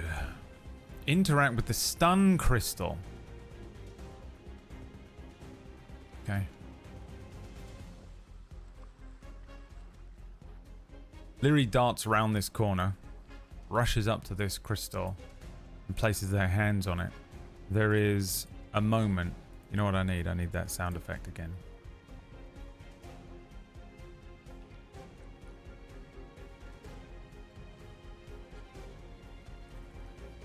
Which is called, oh god, what is it called?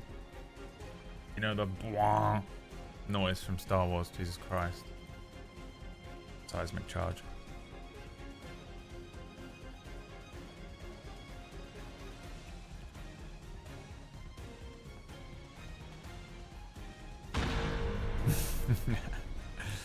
Now the Grell has to make a DC 12 Wisdom save, or it is stunned until the end of its next turn.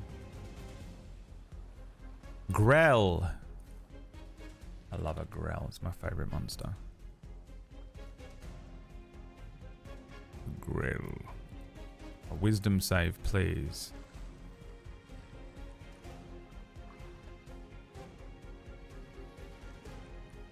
Oof.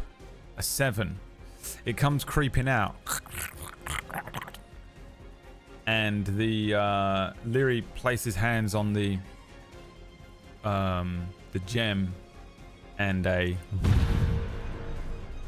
swell of magic, light blue, as you might expect from the Water Witch, rushes out from this thing, almost like a tidal wave rushing over the sand. Snotflap, Lancelot, and Leary completely unaffected by it as it strikes the Grell, and the Grell just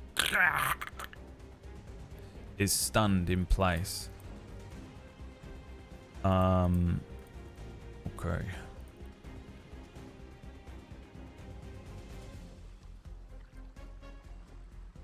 I don't think you can do anything on a bonus action, can you? Nope. You could second wind. How much HP do you have? 28 of 36. Do you want to use a second wind? That gives you 1d10 plus your level 4 HP back. Yes or no?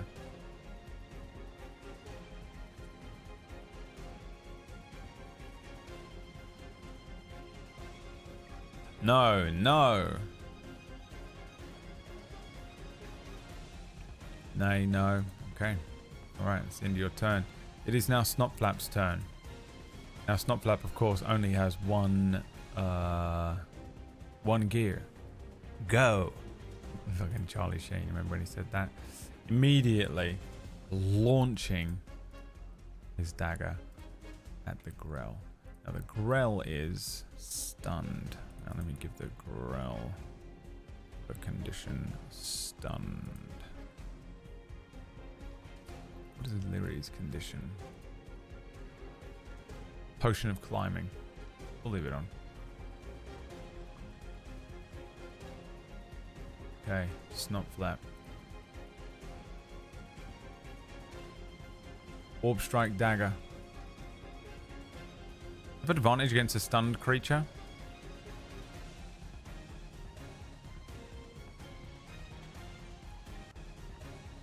You still have a quad advantage, yes, but you didn't need to make a check on the thing.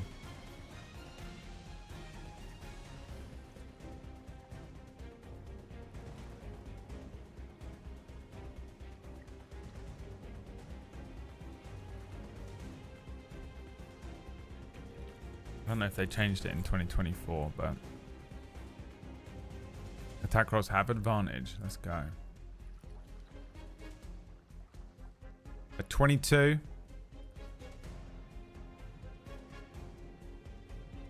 A Snotflap deals 9 damage to the Grell. And then ports over to it, grabs it, and ports back.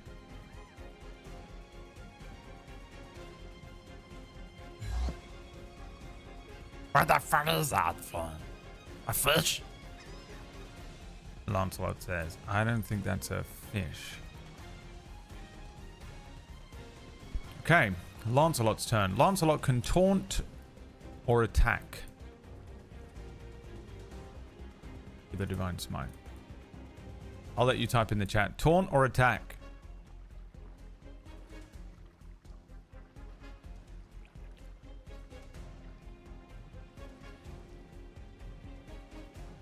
Attack, taunt, attack, attack, attack, attack, attack. Okay, Lancelot rushing forward, pulling out the greatsword Arendite. Attacks with advantage. 23 as a hit. Oof, only 5 damage. Lancelot deals to the Grell. The Grell becomes unstunned.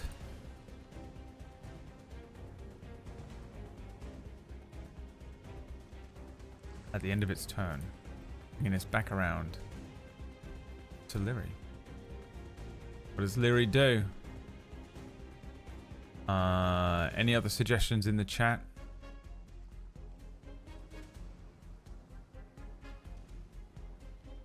Play that drum.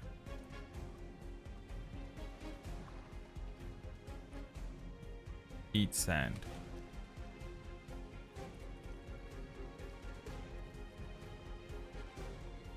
All right.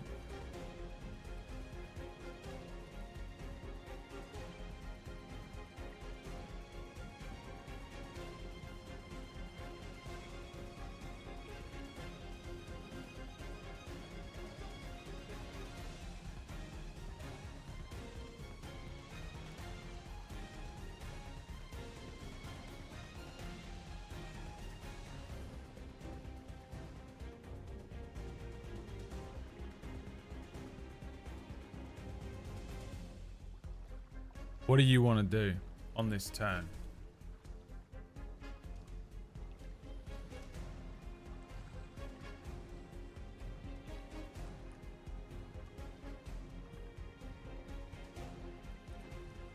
The Grell righting itself, levitating upwards,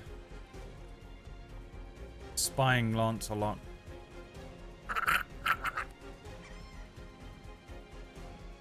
Sound effects. Snapping its little Grell beak. Interact with the stun crystal again, they scream. The most powerful crystal on this planet. Alright, here we go. Another whiz save from the Grell.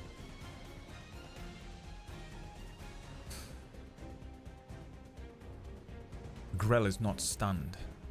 The spell does not take hold this time. The Grell is not stunned. Okay. That was your action. Do you want to stay here? Or do you want to run towards the Grell? Stay or run?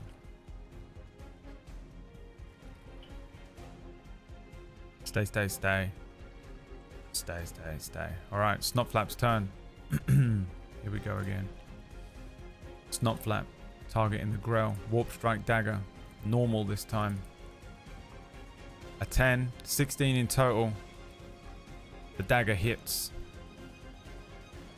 Deals 9 damage to the Grell. Ports over to the Grell. Snotflap's rules are he can fucking Warp Strike away. The dagger hits. As a free action, he can instantly retrieve it. If the dagger hits, the target must succeed on a saving throw or be disoriented. When did he get that? Alright. What was another wisdom saving throw, did I say?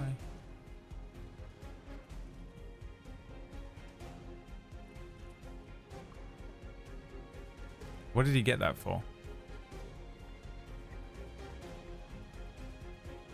Dex save.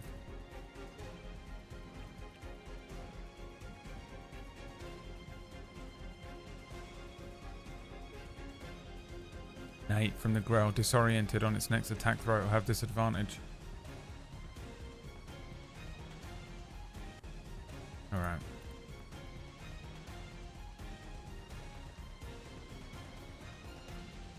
I think in the balance update, I'm going to change it. I'll let you have it for this one. But Snotflap's meant to be attack. That seems very defensive. It should just be more damage. It should be sneak attack.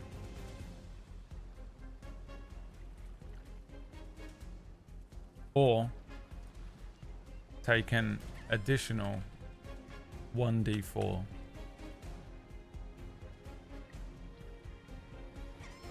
Piercing damage. You know what it is? It's slashing damage because it's when he's ripping it out. It probably won't ever matter.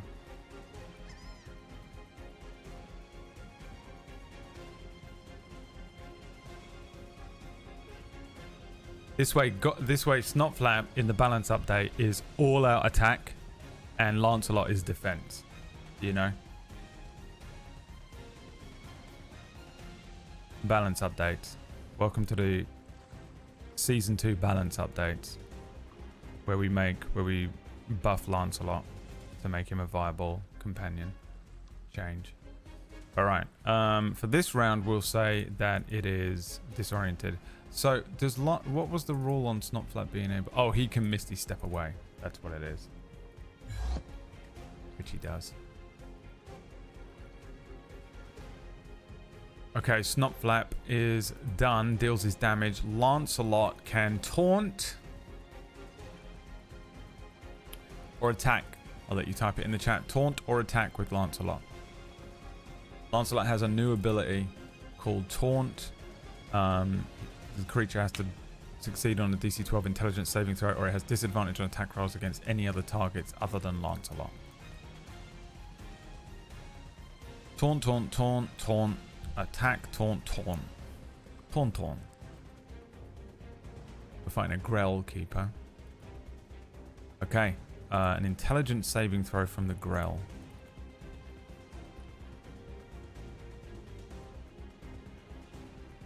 Actually not too dumb, but it did fuck that up.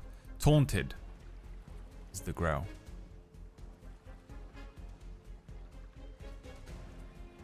Okay. The Grell...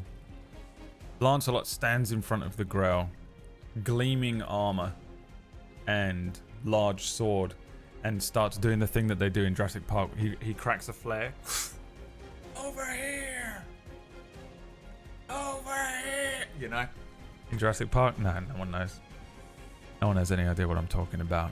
The Grell is now taunted by Lancelot. It has disadvantage to attack anyone else until when? Did it have a limit?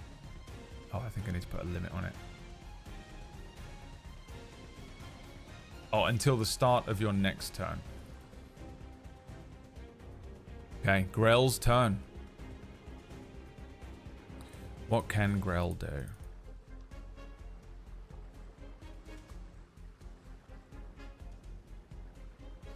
Oh, it's nasty, isn't it? Right. The Grell makes 1 beak attack and 1 paralyzing tentacles attack.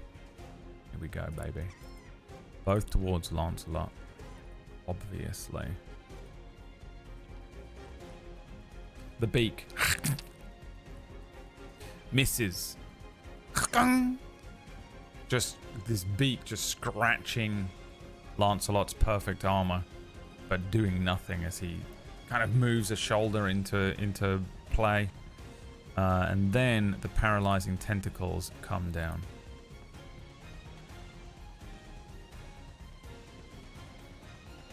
A miss. Is that a natural one?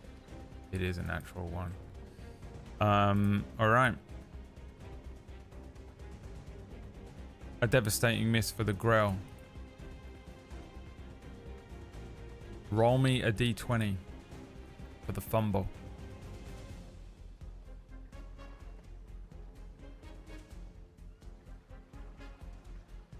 We'll just take the first number that comes up.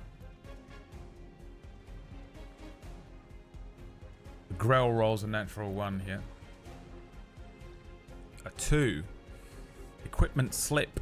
Your weapon or item slips from your grip. Doesn't really affect the Grell.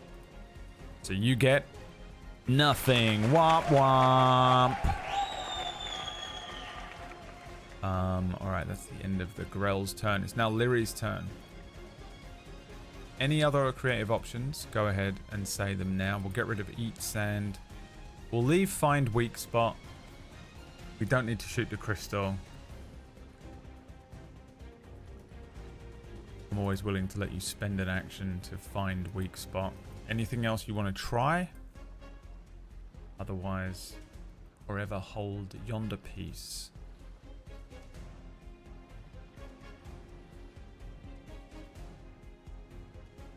Oh, bird staff. Bird call staff. You think a Grell is a bird because it has a beak? Keeper!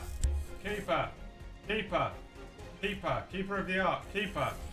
Is every creature that has a beak a bird? Keeper. That's what Keeper's here for.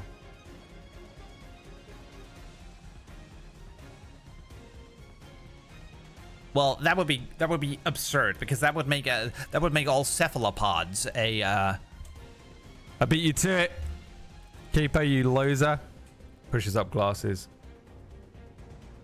Activates full blown Reddit. Keeper's power. Keeper does this. Domain expansion. Unlimited knowledge. Unlimited Reddit knowledge. Well, cephalopods such as squids. Is a squid even a cephalopod? I don't know if that's even it. I'm just assuming that Keeper knows. I'm still half asleep. You half asleep is still 150 times more intelligent than I will ever be at my ever will be and ever was at my absolute maximum. Yeah, a Grell is not a bird. The stun crystal. Lyri interacts with the crystal once more, activating it. The Grell must make an intelligence saving throw and beat a 12. A natty 1, baby. That's a natural 1.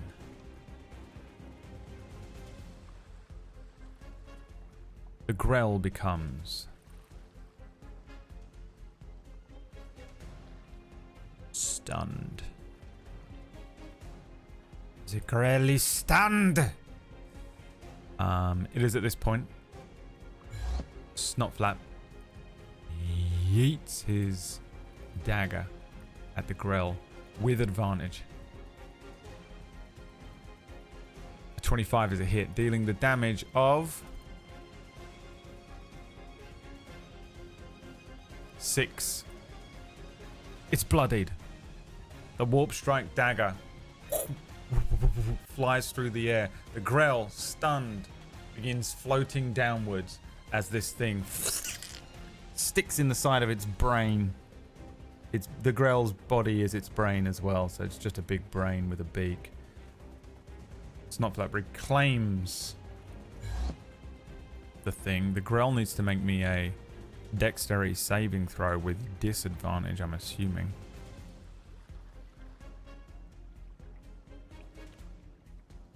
A 6, where it takes another 4 damage.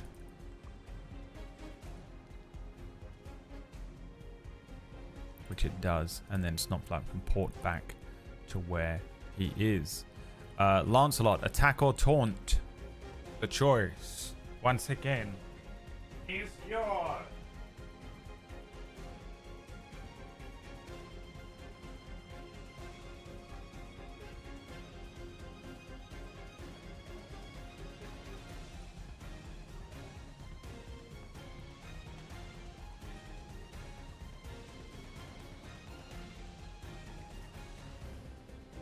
Attack! They scream.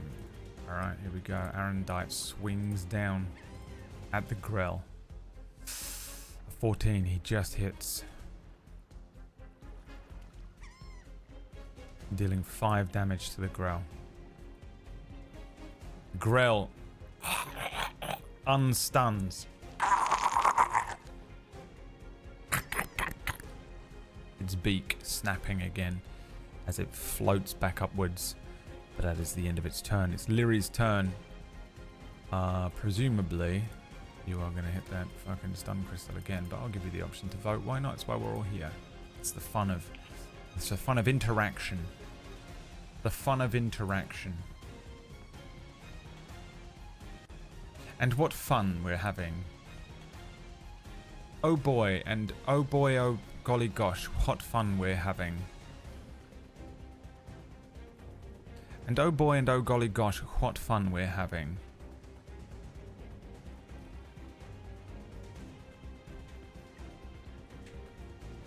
Who doesn't love a Grell?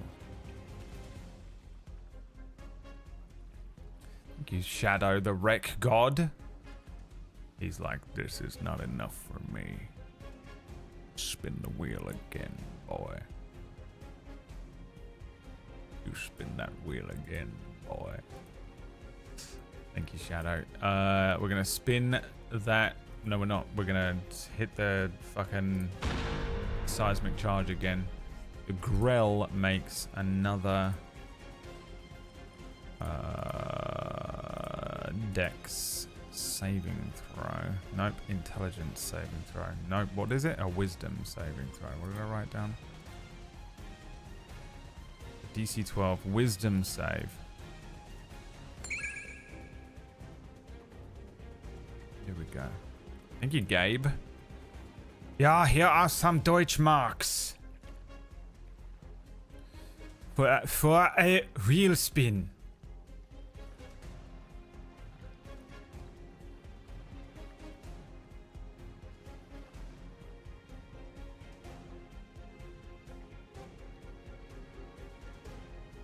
Hier ist etwas Geld für eine Raddrehung. Hier ist etwas Geld für eine Raddrehung. He screams at his computer.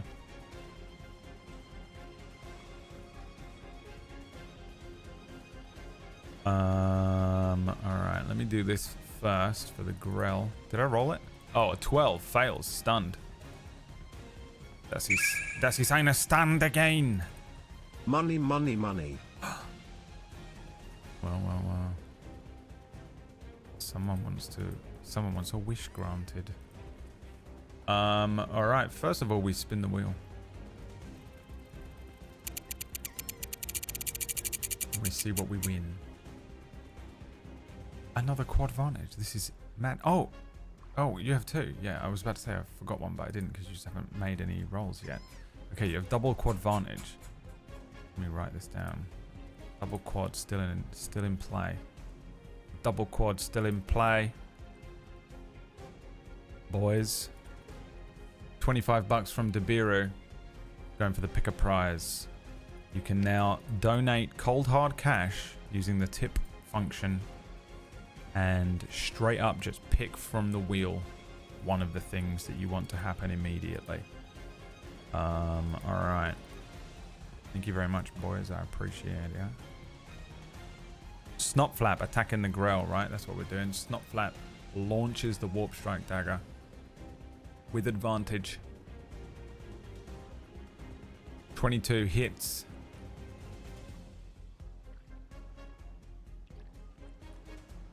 Five damage. Grell makes Dex save. Gotta have disadvantage on this, surely. Grell takes an extra 1d4 damage. I think I just did 4 last time, didn't I? And it's 4 anyway.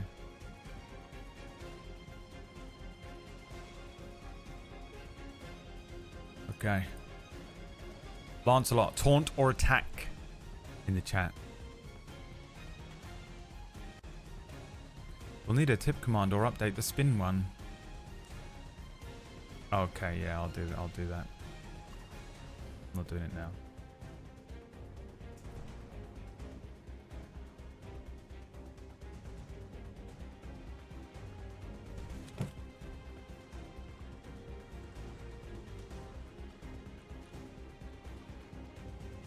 I've written it down. Attacking, they scream. Okay, here we go. Advantage. its damage output been pretty low from Lancelot today. Until then, 11 for Lancelot.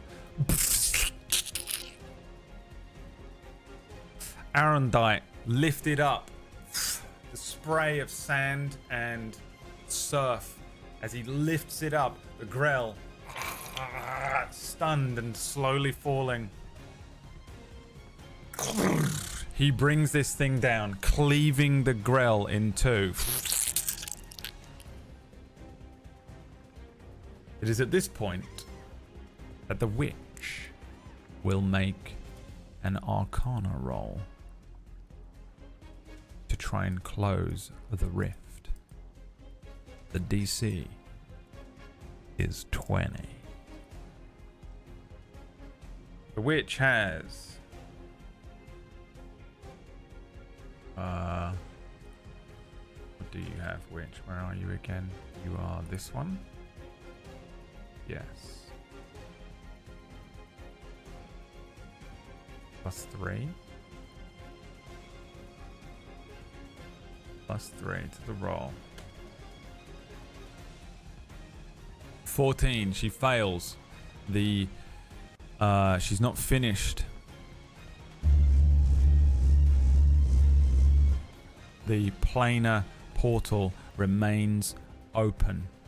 The DC goes down by 5. And by the way, this is something I came up with this morning and I think it's a great idea. Now, is it the most original thing ever? No. But here's what you do, guys. DMs, listen up. Because you're getting free DM tips from now on Sundays.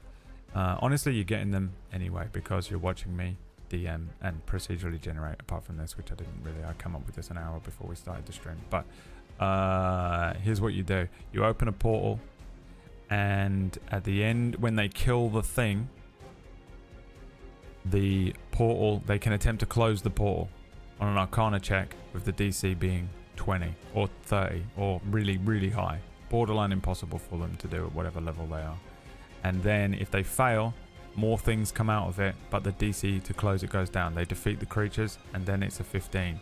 And then they do it again. If they fail again, more creatures come out. They have to defeat those and then the DC goes down again. So it means that maximum of 4 rounds would happen. But also feels like you're doing something to actively close the rift. You're welcome.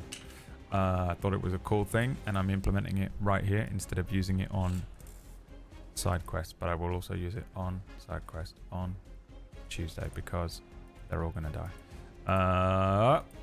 Free DM tips. You're welcome. I thought it was that's a cool way to do it. No, that way you can limit. It feels like some additional thing is happening, but you also limit how long it can possibly go on for. It means that no matter, the 4th attempt of it will always be a DC of 0. So no matter who you are, you could do it. You could be Mythomatic, dude. Can you repeat that and clip it and put it on TikTok? so angry all the time, by the way. Mythomatic is an anger demon. All right, guess what you get to fight now, by the way.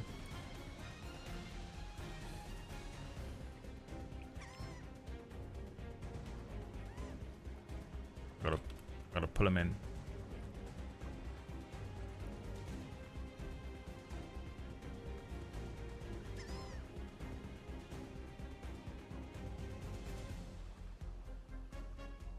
Gotta pull him in. You're gonna enjoy this. Oh, you're gonna enjoy this, alright. My friends. Straight up depression comes through the rift. The rift continues to lie open. And it pulses and widens a little bit. The unstable magic and strain of this rift on the plane of travel widening again. And from the dark and sort of purple rip in reality, 2 more creatures uncoil forward. Slick, serpentine bodies fall out and then begin to writhe across the sand. Each of these snake-like creatures have snapping beaks of their own, surrounded by smaller grasping tentacles, horrible skin gleaming like wet stone. The shoreline and the rocks and the sand kind of you lose them in it for a moment as they slither out. These eyeless creatures slither forward silently. You now face 2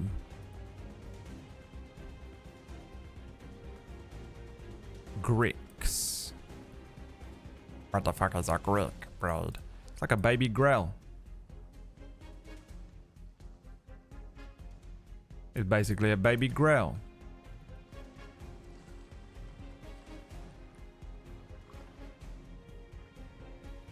Actually, one of them's going to come out here.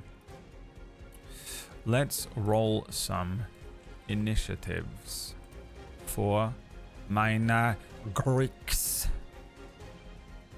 Das ist meine Grick.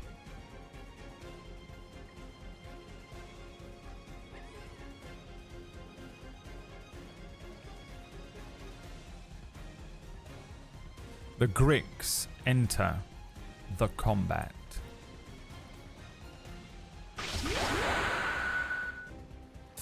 Lyri's turn.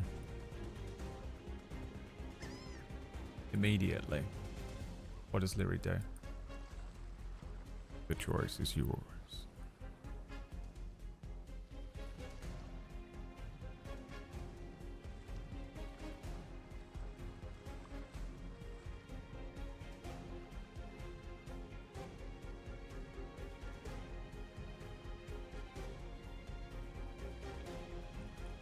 Now, you do have 2 quad advantages if you were to do something that required a roll.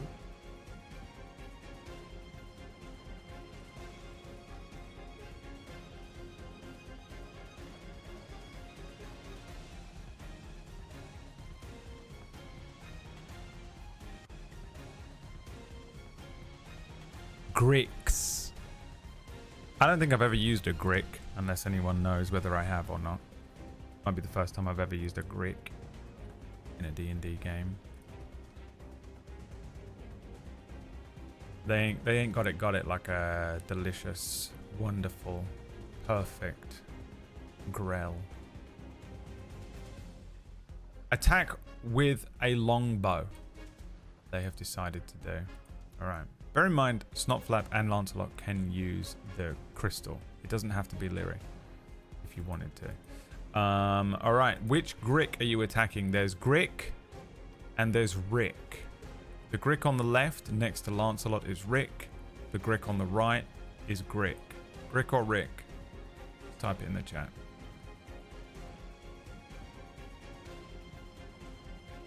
You can type Grick or you can type right for the Grick on the right. You can type Rick or left for the Grick on the left.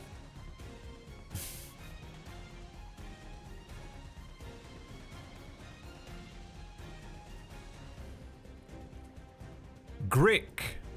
Alright, make me an attack roll. You have quad vantage, so we'll take all 4 numbers.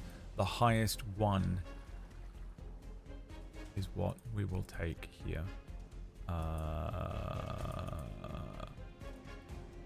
How do you play?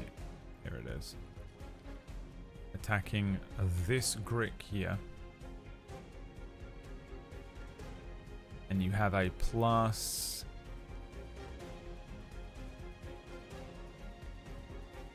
+7 to hit. That sound right?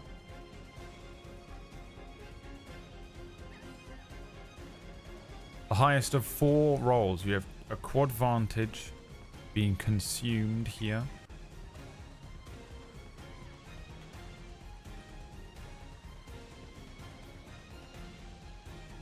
And we take the highest of 4 rolls. I don't know where we're at. I'm really hoping Shadow is keeping track.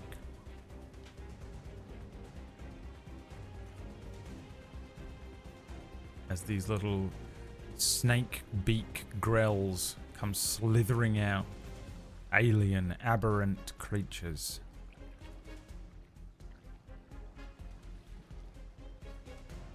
One more to go. 11, 1, and 10 rolled so far.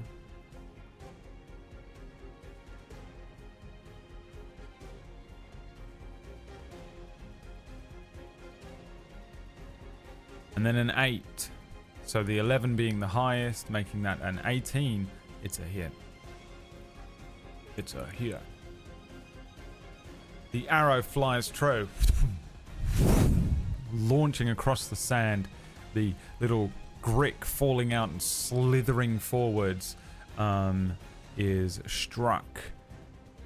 Leary deals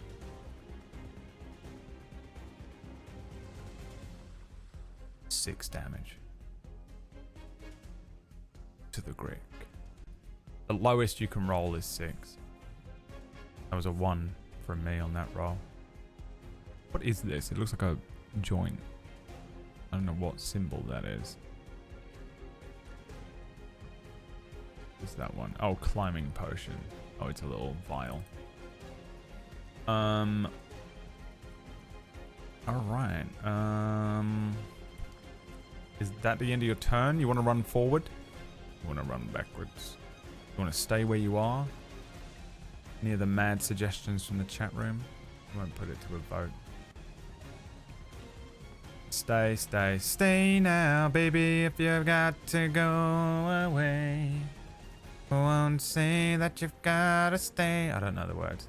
I won't just stay another day. Alright, Rick's turn. Rick, I think, will automatically be enticed to the closest creature, Lancelot. So, let's see what Grix can do. What can Grix do? They have a multi-attack action, 1 beak attack and 1 tentacles attack, much like their terrifying cousin, the Grell. An attack, a miss on a 17. Lancelot's AC is 18 on the beak attack. Let's see if the tentacles can do any better.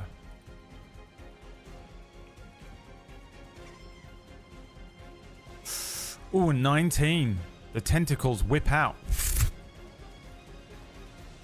Grappling Lancelot, I think. Wait, how does this work? What have we got here?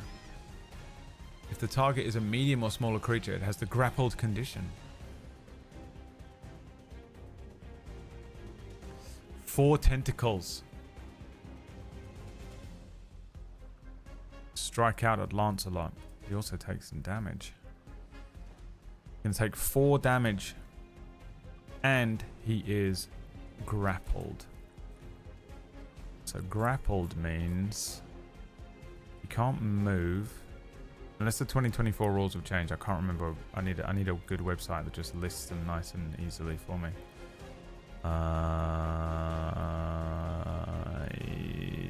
He's stuck. He's stuck there. All right, Snotflap.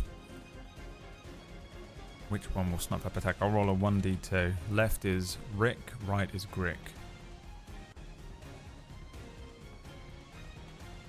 A 1. I'm gonna attack Rick.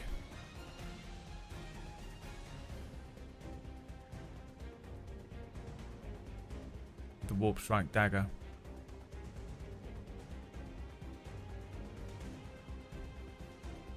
It's a hit.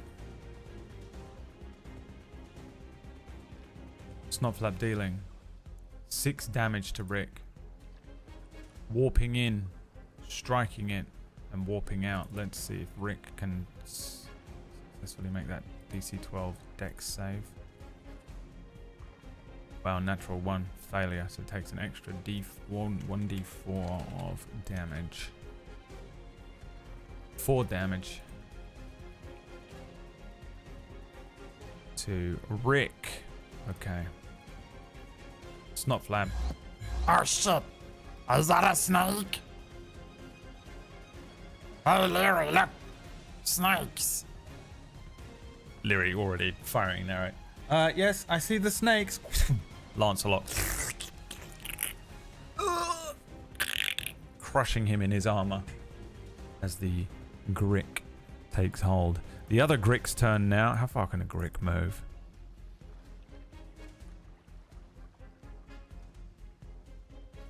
"30 feet. Can it get over here? Oh, it can. It can get to either of. Okay. Let's roll a d2. 1 is Leary, 2 is Snotflap. Snotflap. The Grick is going to go ahead and rush for Snotflap. I don't really like snakes very much. Here it comes. A beak attack. A 4 misses. A tentacles attack. A 2 misses. Get this fucking thing away from me. Shit. Lancelot's turn. You have the option to attack, taunt, or escape the grapple. Disadvantage on attacks, right?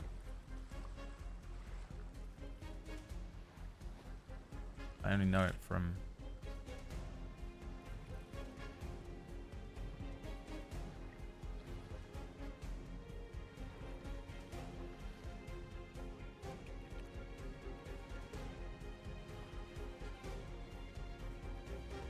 When grappled, you now have disadvantage against all other targets other than the grappler. Okay, so you can attack the grappler.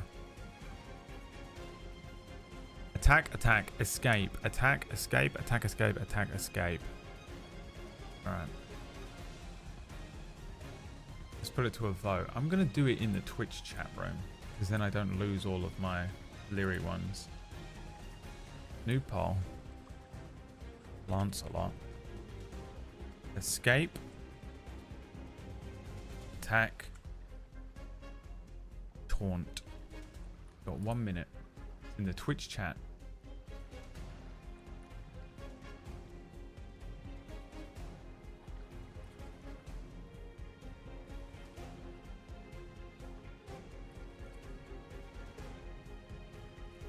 I think that's a better way of doing small ones, just because otherwise it's really annoying rewriting out everything that Leary can do.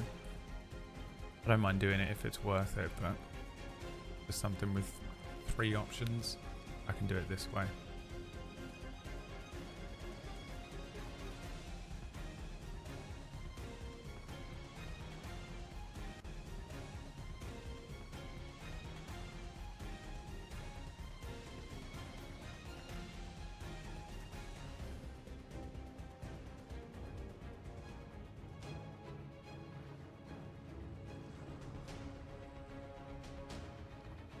Okay.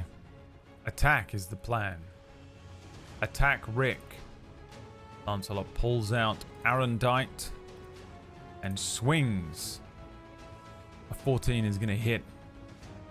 And he is going to deal 8 damage. Nice. Grappled, he begins, I think just begins sawing one of the tentacles.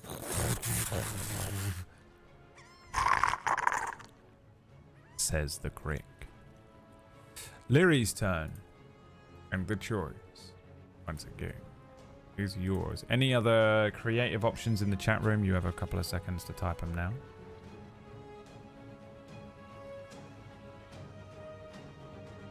What would you like to do?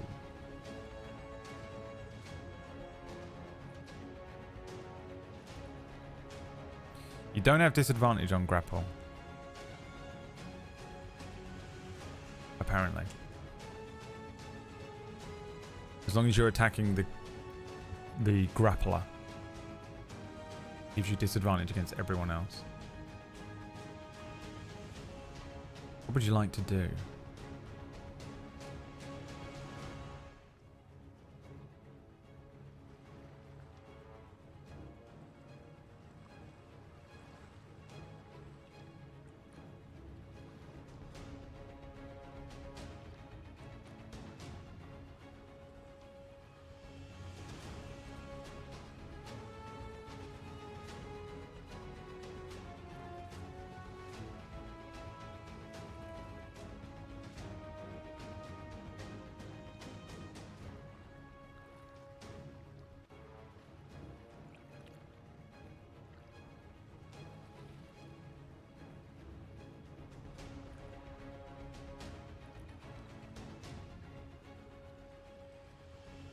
The stun crystal goes off as Lyri places their hands upon the crystal and activates the magic within.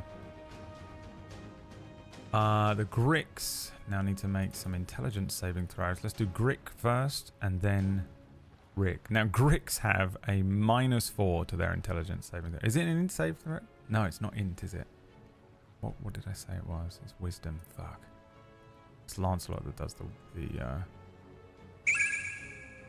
other one. Yeah, it's wisdom. Boo. Boo. They have a +2 to this. Who's this? Shadow. Shadow wants to pick her. Shadow's just fucking. He's over this shit, dude. He's over this shit, dude. You can tell Shadow sitting there vibrating, getting so pissed off. He's like, this is Shadow. Assuming direct control. All right, Grick first. Thank you, Shadow. With its whiz save, has to beat a 12, which it does. The Grick is not stunned. Now it's time for Rick. A 10 for Rick. So Rick becomes stunned, which I assume ends the grapple. I think it does end the grapple. That makes sense to me. Rick is hit by the... It kind of just falls limp to the ground, its tentacles unwrapping off of Lancelot as he shrugs free. The Grick, which is currently accosting Snotflap, remains unstunned. Rick is stunned. The stunning thing ends at the end of its next turn, so it basically skips a turn, but it isn't stunned for the attacks coming in. It unstuns now. Snotflap's turn. Now Snotflap obviously is going to attack the one next to it. Fuck this little snake. An attack coming in from Snotflap. Oof, low roll. Damn, an 11, he misses. Shit. Stumbling backwards, he throws the dagger at the ground. The Grick, kind of just like a snake, serpentines across the sand and rocks, and the warp strike dagger clatters to one side.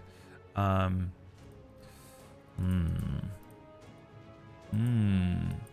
does Snotflap do here? Because he can't escape now, can he? Well, he can, but he can't. Can he reclaim the thing? I don't think he can. I think he needs to move. You know what? I think he probably could move around here. Why can't he move very far? What's wrong with you? What's wrong with you? There's no effects. Why does it have a movement of 5 feet? Oh, because I haven't put it in.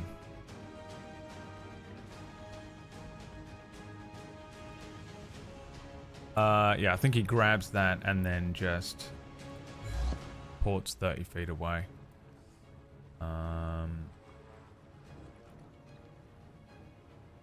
Where is 30 feet away from this thing? Over there.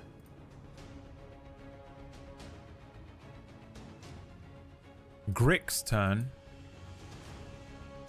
Alright, let's see if it gives chase Snotflap or it goes after Lyri, who is sending out big magical pulses. 1 is Lyri, 2 is Snotflap. 2, it chases after Snotflap. His little horrible serpentine body shifting, and as soon as Snotflap kind of ports away, misty steps, Shut up, fucking hurt. the thing launches at him again. And it is going to attempt to attack Snotflap once again with a beak attack.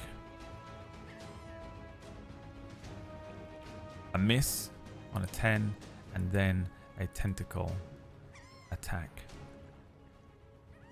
12. 16 hits, dealing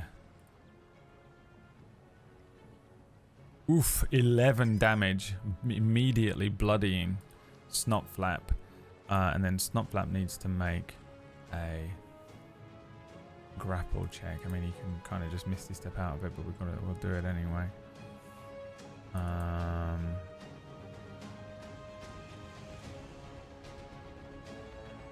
Which is a DC 12 check on that. Wow, he just immediately just tentacles wrapping around Snotflap, the beak rushing up and snapping at him, the tentacles crushing him. Shit, help me, Larry. Help, he's gonna eat me. I don't want to die to snakes. I'd rather drown. Injured. Snotflap only has 22 HP, I think, so it does half his damage in one strike there. It is Lancelot's turn. Lancelot can attack or taunt. So you don't have control of Snotflap, by the way, because he's chaotic. This is kind of how I'm judging this. I'm fully controlling him because he's neutral evil, but he's evil. Lancelot, however, is let's put it in here.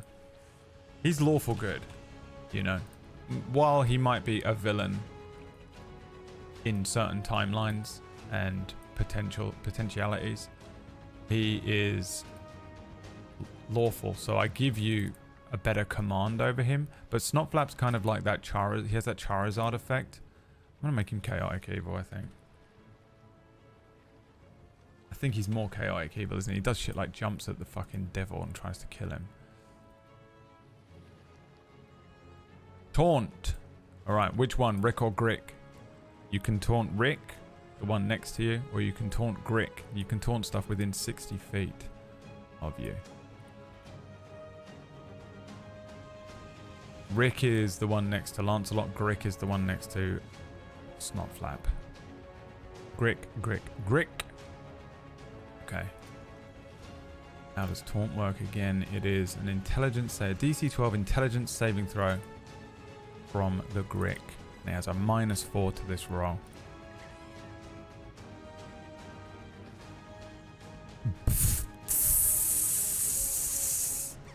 Lancelot pulls another flare out and starts trying to get the attention of the Grick. However, the Grick just makes it. Grappled with Snotflap. It's just not aware of Lancelot. It can hear technically, so this is technically a verbal taunt. So as long as a creature can hear Lancelot, it doesn't need to understand what he's saying. It's a verbal thing, which I did write, I think, in the original version of this. Did I write it here? Yeah, I didn't. Okay.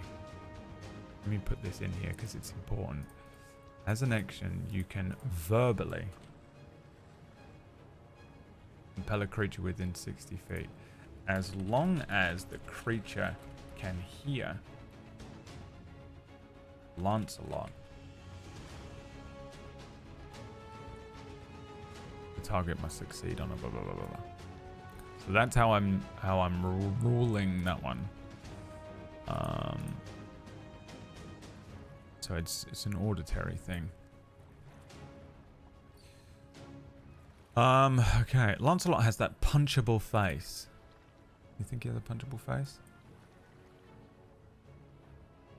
Bear in mind, this is villainous Lancelot from non-canon, with his red eyes and beautiful long hair. He just had to be an anime character, in my opinion, based on the events of his inception. Okay, so the Grick is not taunted, I'm afraid. I'm sorry, it had a -4 to that and still made it save. It is up to you guys now as Lyri.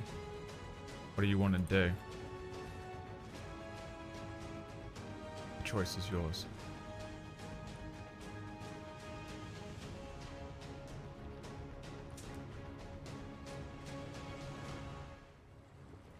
I thought this would be an interesting fight because obviously you're going to want at least one of the main reasons I gave you all 3 companions is so that one person can pretty much spam the stun crystal, right? Otherwise this would be impossible for you to win.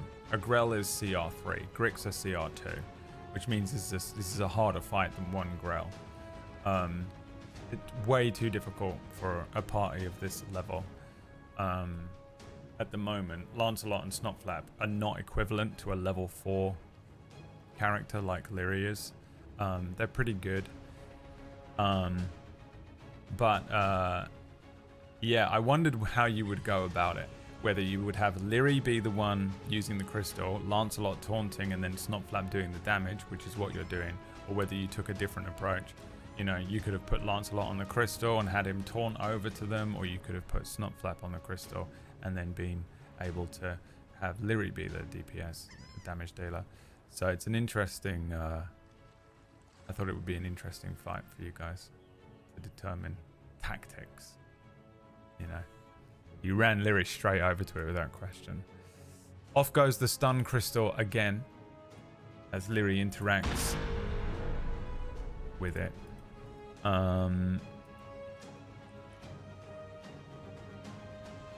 Let's make our whiz saves. Gotta beat a 12. First one for Rick. The Grick. Wow, rolls a 20. Dirty 20. He is not stunned. Now for Grick the Grick. 13. Also not stunned. Practically skipped a turn there.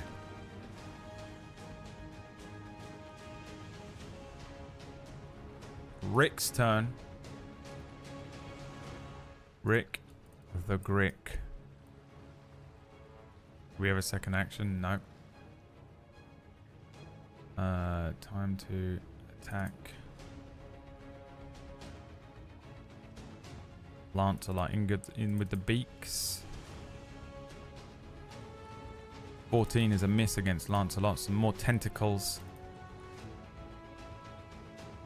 Gonna miss as well on a 2. Snotflap, same thing, I think. Attempts to attack the Grick. 15 bucks from Penny. You don't have an action surge. I did say at the beginning. Lyri hasn't rested since hell. Snotflap rested. Lancelot obviously was fully rested because he's fresh from being resummoned. But Lyri did not get a rest. So you're going in. You went into this with basically everything except for an action surge. Snotflap attacking with the dagger against the Grick. Natural 1. Roll me a d20, chat. Natural 1. Oof. You've been oofed. Thanks for the 15 bucks, Penny.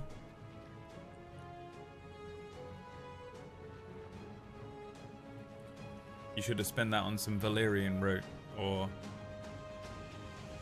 some fucking black market propranolol. You fool. That's what I'll be spending it on. I won't. I'll be spending it on rent, which honestly, to be fair, is basically as anxiety reducing for me as propranolol. Knowing that I can pay rent, you know what I mean? Oh, I can make rent next month? Okay, I can do it one more month. What'd you get? A 14?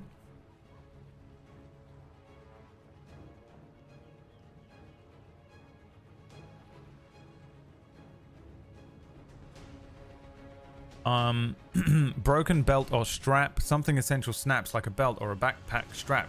You're distracted and items may fall to the ground. Well, Snotflap has no items, does he? He has a dagger, which is already on the ground. So, you lucked out. Nothing major happens to Snotflap. Snotflap is going to, however, port away another 30 feet. I guess as far as he can go, which is up here next to Lyri. Immediately. Oh, get that fucking thing away from me. What the fuck are you even doing over here anyway? What is this thing? He starts hitting it. He starts hitting the fucking thing. Stop touching it, Snotflap. You don't understand what you're doing. Okay, shit. Fuck, where's the snake anyway? The snake. 1d2. 1 being Snotflap, 2 being Lyri. Lyri rushes over to, I think it's going to go here actually, between the two of them, just to make it awkward and annoying. But it is going to target Lyri with its attacks. The beak attack first versus Lyri's AC of, I don't know what Lyri's AC is, but it isn't. It's 20. Lyri's AC is 20? Damn.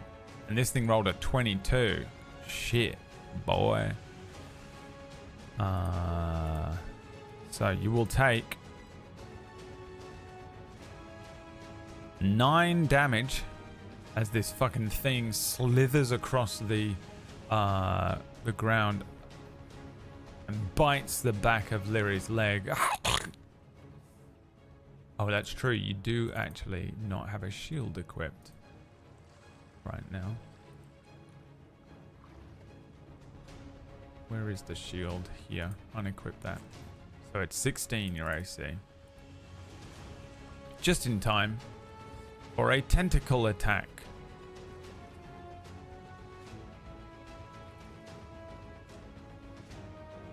From the Grick.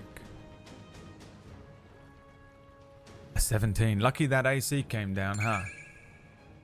Thanks, Weather Raccoon. Welcome back, my friend. Tentacles whipping out and wrapping around Lyri's legs and waist. As you take an additional 5 damage, bloodied.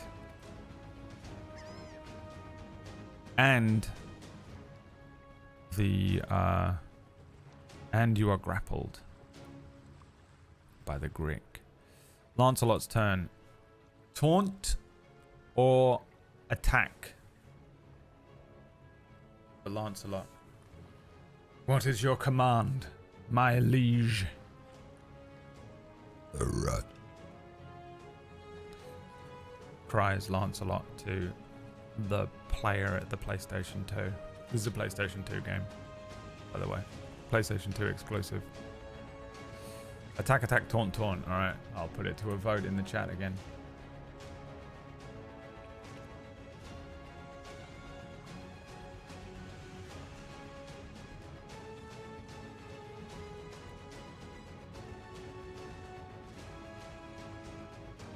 Or not. Why can't I activate another poll? Here we go.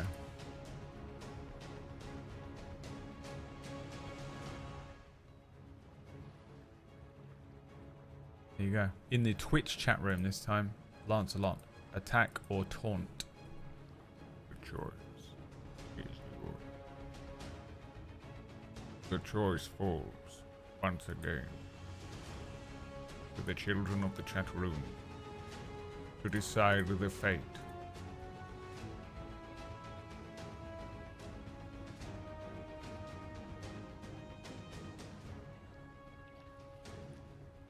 Which do you choose?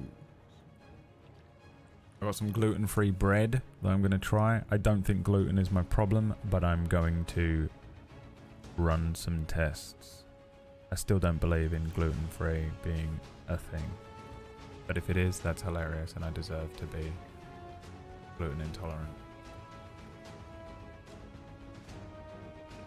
I feel like gluten intolerance is lots of diarrhea, right? I'm so glad I don't have diarrhea with whatever is wrong with me. Thank God. All right. You're going to taunt Rick or Grick? You're taunting the one that's attacking Lyri and Snotflap. Both Lyri and Snotflap are injured. They're bloodied. Bloodied means you're under half of your maximum HP. Would you like to taunt Grick or Rick? The choice is yours. Grick, Grick. Gluten intolerance for me is more indigestion and vomit. I have no vomit. I have indigestion sometimes. I'm going to run some tests this week. Is there gluten in Bud Light in the UK? I did get a bit of a stomachache last night and I did wonder. I was like, huh.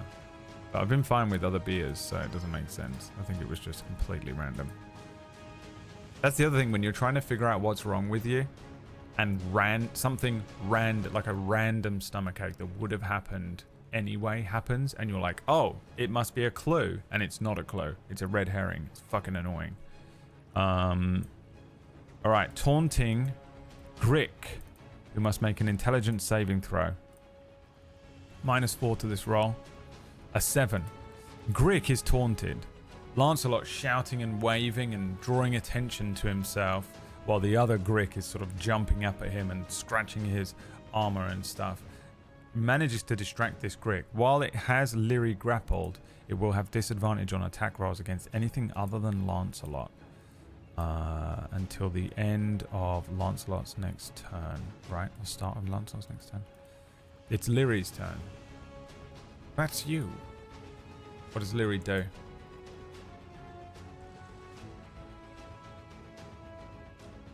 Feeling tired after eating gluten could be a thing. I don't think I get that. IBS, inflammation, developing lactose intolerance. But just so desperately trying to diagnose me. Yes, Bud Light contains gluten. It's made with barley, a grain that naturally contains gluten, while the brewing process may reduce the gluten content. It is not considered gluten-free and safe for those following a gluten-free diet. What about... Yeah, but that's other beers are made with barley, though. I had beer Wednesday and had no problem, so... Doesn't make sense.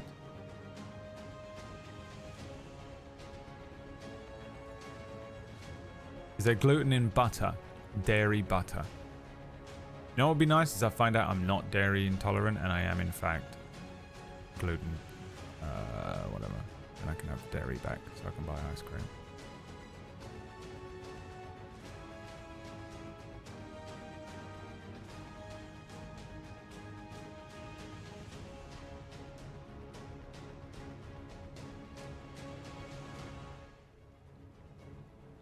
You would like to attack with the rapier.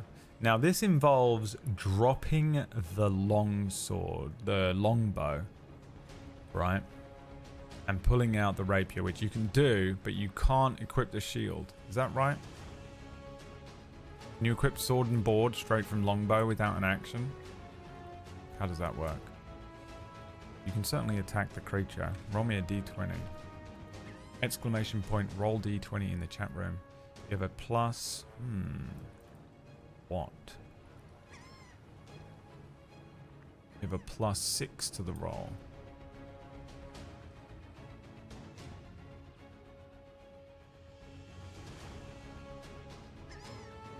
What's the action? What's the action economy on switching from longbow to rapier and shield? You still have a quad. You have quad advantage, the highest of the next 4. Did switching weapons consume an action? That's what I'm asking someone in chat, but no one's answered yet. It's Abbott. Thank you for the 61 month, my friend. My doorbell just ring?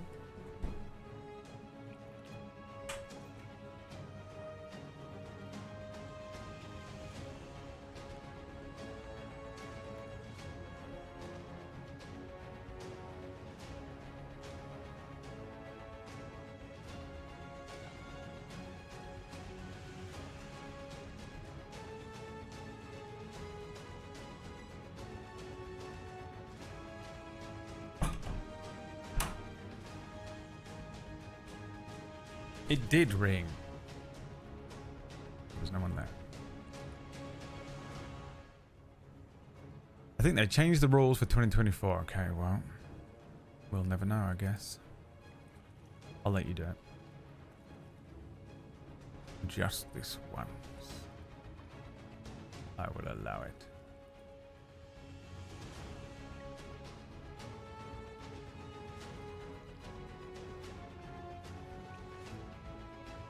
Four rolls, highest of 4 rolls. And you get a 20 with all those quad advantages. Thank you for the subs today. 8 more and we'll spin the wheel. Remember now, you can pick a prize with tips. At $100, you can just straight up pick anything off of the wheel and have it happen immediately. You're welcome. More ways to give me money. But also, I think, honestly, it will be better for those clutch moments. You know? No? No one cares. Okay. Hello, bro. Yeah. Shut the fuck up. Look, you need to roll quicker. Alright? Because you've got quad advantage and it's just... It takes a long time to get 4 rolls out. What else am I going to fill the time with, huh? What do you want me to tell you my entire opinion on Star Wars Rebels?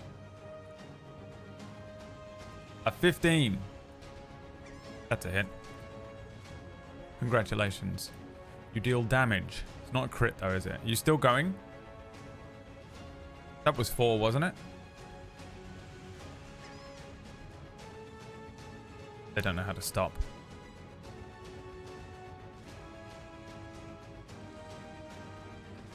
That was 4. Yeah, you can stop rolling now. Here's the damage. 6 damage to the Grick. Oh, good. It's not looking good. Neither Grick bloodied. Didn't think. Nope. 2 of your party bloodied. It's not looking good, boss. Do you want to stay there? Do you want to run away? You can't. You're grappled. That's it. It's over for you. Oh, you can second wind. You want to heal? Yes or no in the chat. That's right. You have a bonus action. You can use second wind.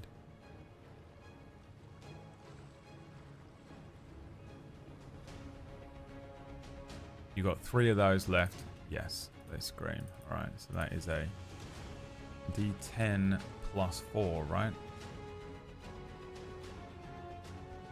5 HP recovered.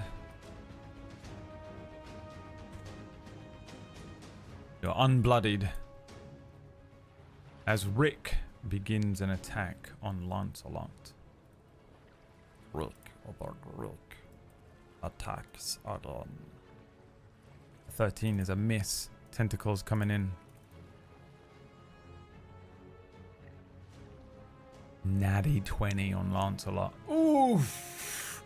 Lancelot distracted by the Grick that is rushing at Lyrie and Snotflap, seeing them both under attack, barely winning them back again before it seems like they're on death's door. Lancelot having flashbacks of the previous time they were on a beach. Distracted as Rick, the Grick, strikes out, grappling Lancelot and dealing, oh, not that amount of damage. This amount of damage. Oh, 14. 14 damage. Lancelot also bloodied. It's not looking good, boss. Snotflap's turn. Snotflap will attack the Grick. Grick the Grick. With the warp strike dagger. He hits. He deals 8 damage. Grick makes a dex save.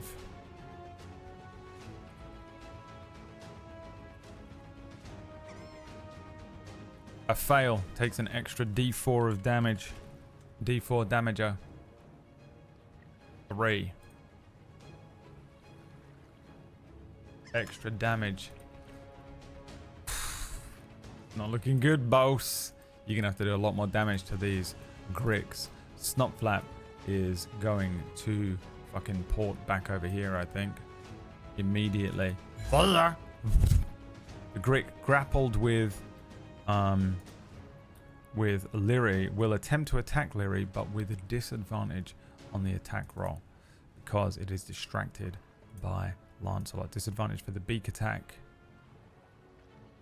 Now, we need to know the rules.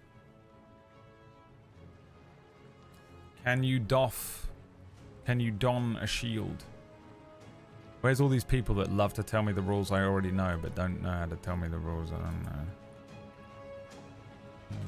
24.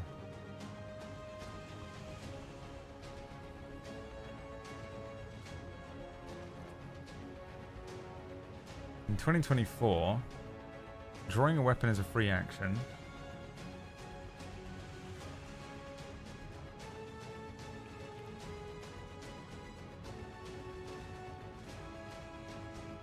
Shields are not weapons, so don't work with the attack action draw stow rules. Right, what are those rules? You get 1 free object interaction, which you could use to equip or unequip a shield.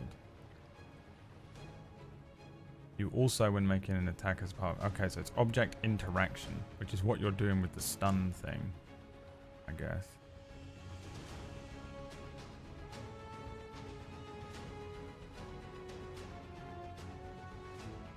You can't unequip and then re-equip. Okay.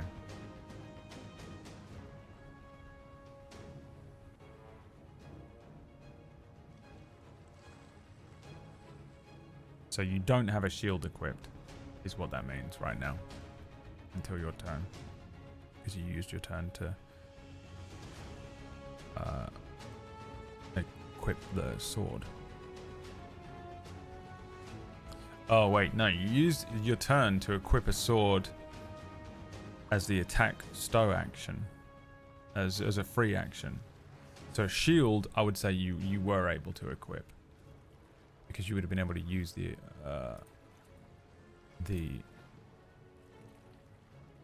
object interaction to equip the shield. So I think you do have the shield on, bringing you up to a 20. You're fucking welcome. By the way, also, look how quickly I found the information and look how slow you guys are at doing it. That is unbelievable. That is unbelievable how good I am at fucking just Googling what I want. I just don't want to be the one that does it. You guys probably think I can't Google stuff like you can. I'm just not doing it because you're sat around doing niche and I'm busy running the whole thing. Alright? I'm so good at stuff. It's absolutely astonishing. Alright, here comes some tentacles. And frankly, you deserve to die after this disgrace. Disadvantage on the roll. Ooh, it would have hit you. That was a 19. No, it was an 11. We're fine. Okay, so yeah, the Grick is just flailing and missing Lyri. Lancelot is grappled. The taunt ends. I will give you another thing in the Twitch chat to determine what you want to do with Lancelot. So you can attack, you can escape, or you can taunt again. Twitch chat poll up.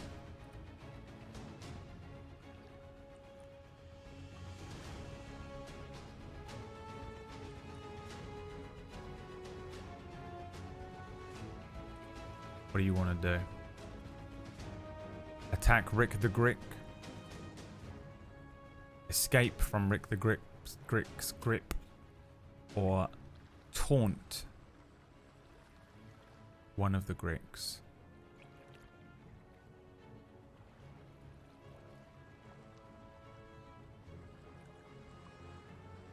The choice falls to you once again.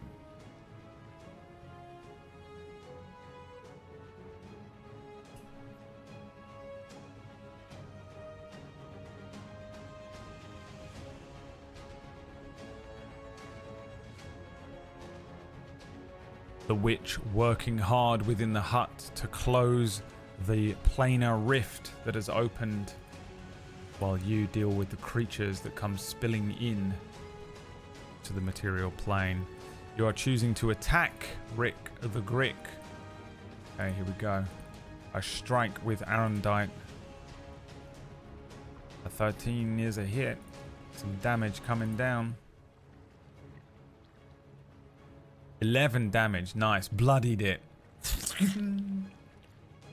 Parts of one of the Grick's tentacles sliced off. He's not used his Divine Smite. Forgot that he even had it, to be honest. Remind me next time. How many uses of this does he have? 1. The target takes an extra 2d8 radiant damage from the attack. You want to use it on this one? I'll let you do it retroactively. It's up to you. Just type yes or no in the chat. Insta Rage says, God damn it, motherfuckers. I want to spin that wheel, motherfucker. Thank you, my friend. I'll let you use it on this one. Okay, an extra 2d8 damage coming down. on Rick the Grick. 9. Lancelot. As he slices through, you see the blade of Arendite heat up with divine energy, being pulled from not even this plane, from not this world, but from a multiversal version of Camelot. This magic runs through the blade and burns Rick the Grick, dealing an extra 9 radiant damage to the Grick. Insta Rage, thanks for the cash. What is that? 3 more and we spin the wheel? Very good. Okay, Rick the Grick looking a little fucked up. Grick the Grick less so. Bringing us round to Lyri's turn. What does Lyri do? The vote is on the screen. The choice is yours.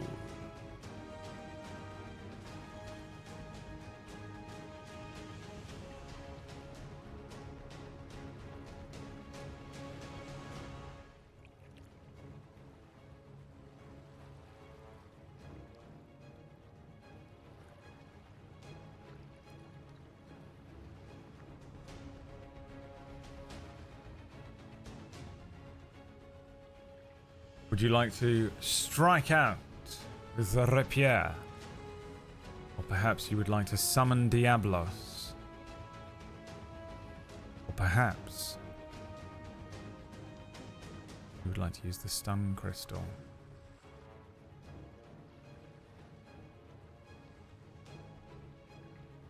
Madness, screams Omega. A strike with the rapier. Do you have another quad vantage? No, you don't, right? That was the third one. You had 3. So just roll me an attack roll. Exclamation point roll d20 in the chat room to attack the Grick. You have a +6 to the roll.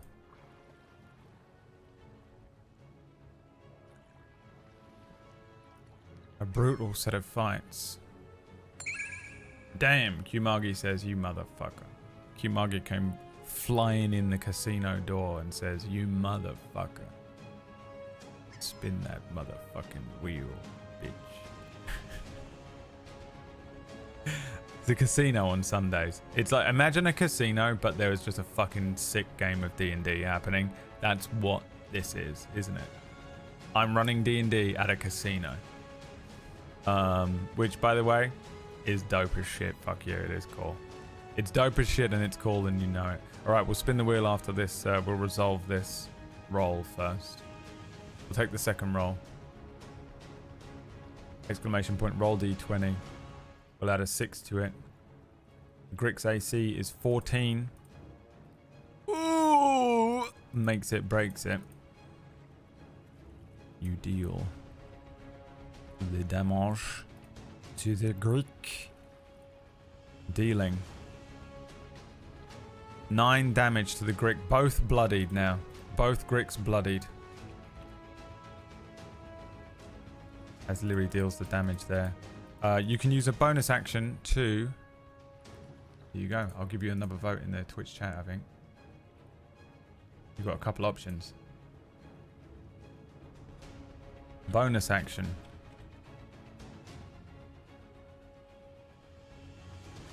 Heal.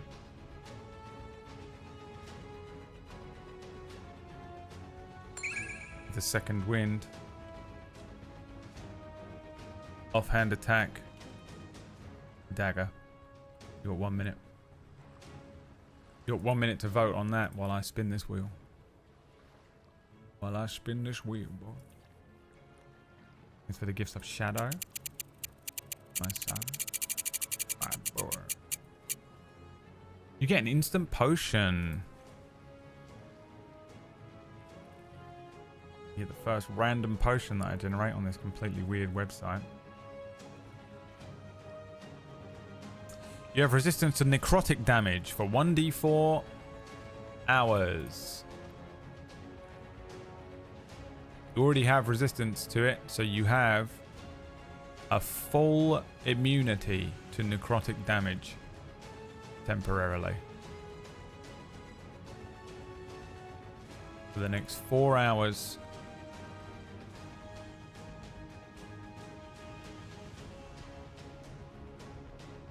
Don't let me forget that, because I will. I'll write it down.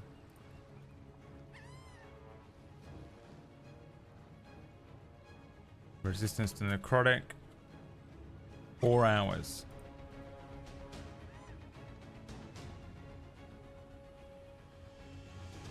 Let's hope something that deals necrotic damage comes through the rift. You would like to heal, which is another 1d10 plus 4 healing. Nice roll from the boy. Plus 12. Looking pretty good now. Theory does the Matrix Neo steal yourself maneuver. Okay, Rick the Grick will now go in an attempt to strike at Lancelot. Wow, he hits on a 20. Some damage coming in on Lancelot here. Ooh, not looking good, pal. Lancelot is on 1 HP, 2 HP. What's the rules on an already grappled creature? I don't have any advantage or something, do I? No. Here we go, though. Another attack coming in from the Grick. Wow, misses. Lancelot on 2 HP, being ripped to shreds as this Grick worms its way in through parts of the plate armor and starts crushing at Lancelot's limbs, the beak snapping and biting at his face and neck. Lancelot is fucked up. It is Snotflap's turn. Does Snotflap give a fuck about Lancelot? No. Does Snotflap give a fuck about Lyri? Yeah. Snotflap is not going to attack Grick. I mean, he's not going to attack Rick. He's going to attack Grick. Snotflap hates the one that's been attacking him, and he's evil.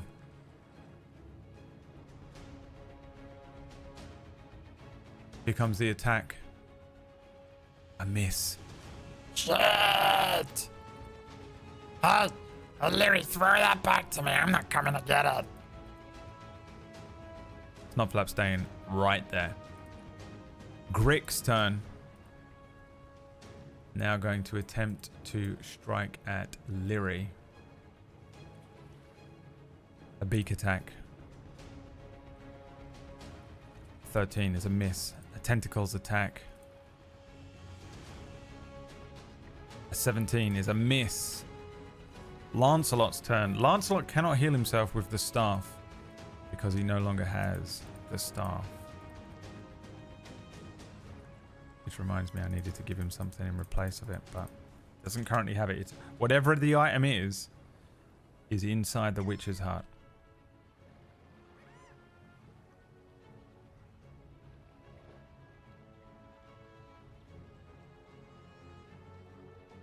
Welcome to D&D, motherfuckers. Welcome to hell, motherfucker!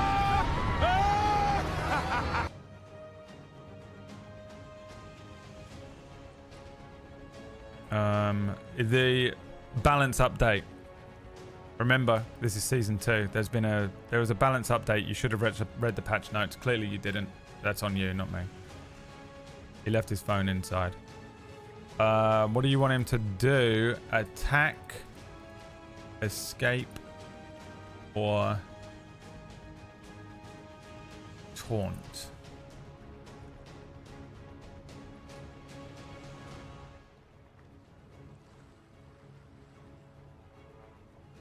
The poll is up in the Twitch chat. God, why have I never utilized the Twitch chat poll before? I'm such a dumbo bumbo. It's so much easier. Anything that streamlines this, particularly combat.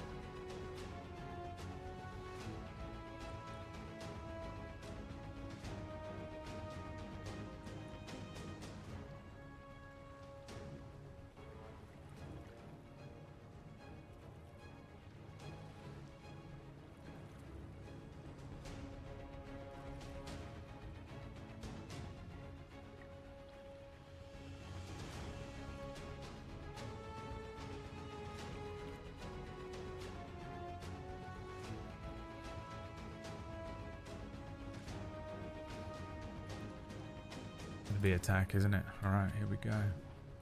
Lancelot. You have no more divine smites. I think you have one of them. I'll double check the roll 20. A 16, he hits, dealing damage. 5 damage. Not enough to kill it. 5 damage from Lancelot. Back round to Lyri's turn. What does Lyri do? The choice is yours.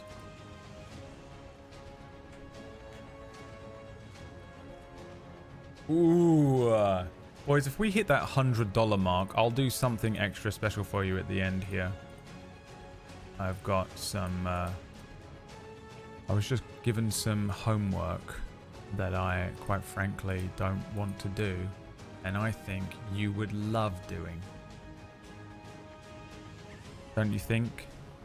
Wax Steven? Wax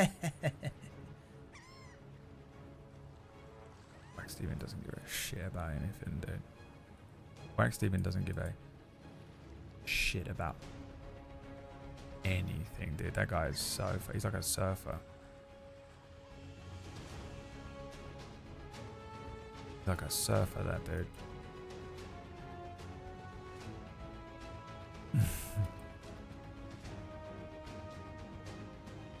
But only if we hit the $100 mark. I'm not fucking... Nothing for free, not in this game. Stun crystal goes off. The Gricks must make a wisdom saving throw. They've got to beat a 12. First of all, Grick. An 11 fails. He's stunned. And now Rick. 12 makes it. Rick makes it. Grick is stunned. The bottom Grick is stunned.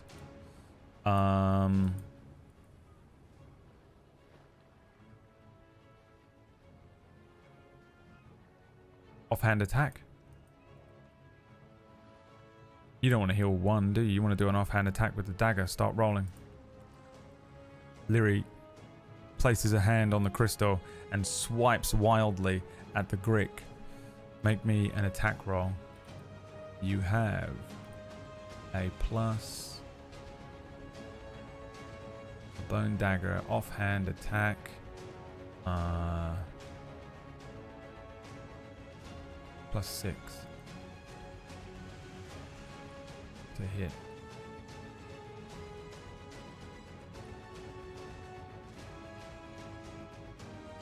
Take the second roll.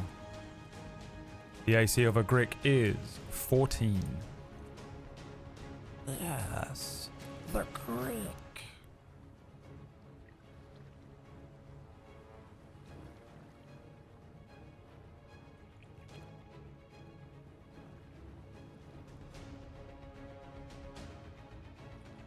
A natural 1 from Shadow. He's failed you. He's supposed to be your captain, your commander, leading you through the fray, and he has failed you miserably. Roll me another d20. We'll take the first one, the first number rolled. For however, somehow you critically fail and fumble. Keep rolling. We'll take the first number that comes up to determine what your failure is this time. Shadow the Rat God. He's not going to be able to sleep tonight on that one. This could be devastating. A 12. You accidentally step forward or backward and move 5 foot in a random direction. If this puts you in danger, roll a dex save to avoid falling. It doesn't. You're no longer grappled. You do stumble backwards. But it doesn't do anything to put you in danger. You're lucky. Nothing happens. You're lucky that nothing happens. Okay, no damage. Rick. Can Rick kill Lancelot? Rick the Grick. The beak. Slashing and biting. I think this is it.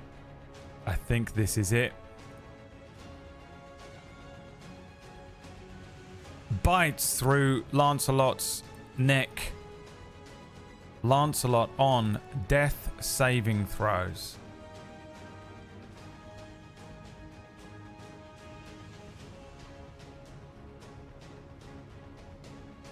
As the Grick rushes up his body and falling to the ground, Lyric shouts out.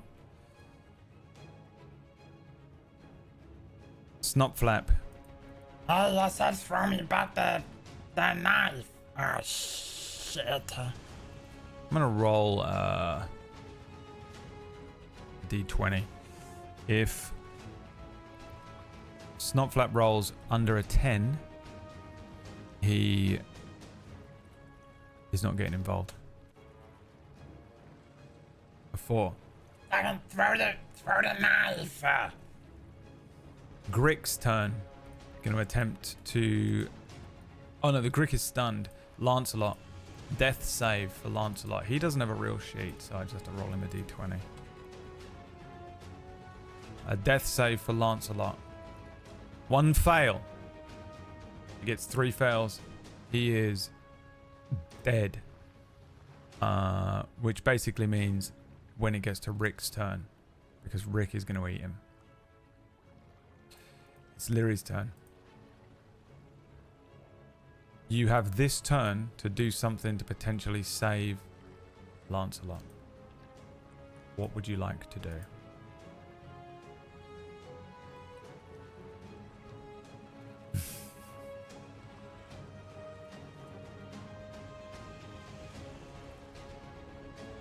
Lancelot will die on the next turn. Unless you do something here.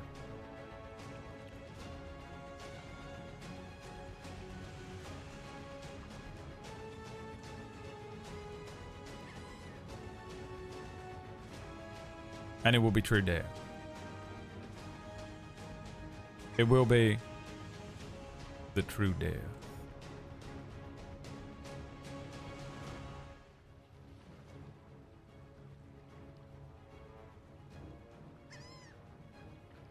What do you want to do? Ew, they're caught. Use the scroll. Unlimited blade works. Or rush over and use healing hands on Lancelot.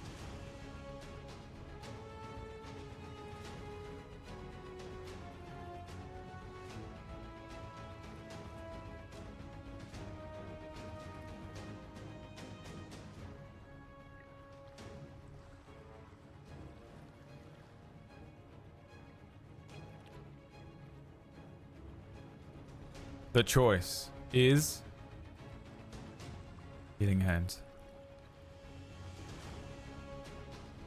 Dashing across the beach, summoning up the minuscule but very present amount of celestial energy into their hands. Lyri places their palms on Lancelot.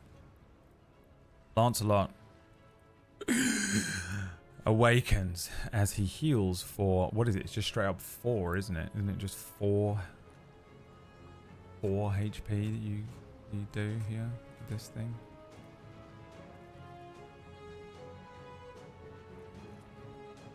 Yep. HP equal to your level. Lancelot gains 4 HP.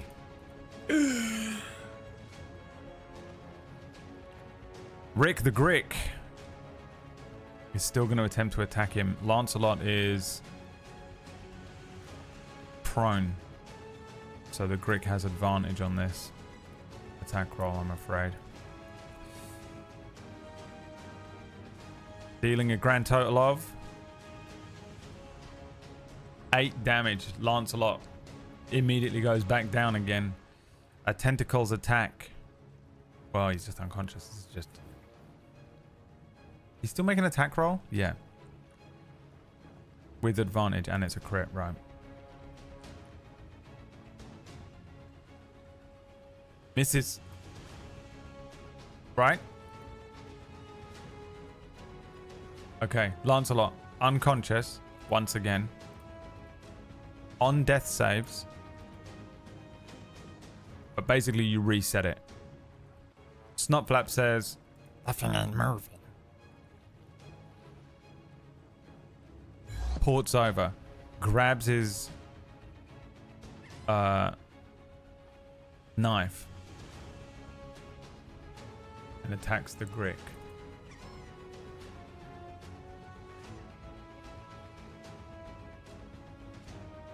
Disadvantage. Lucky he did. Dealing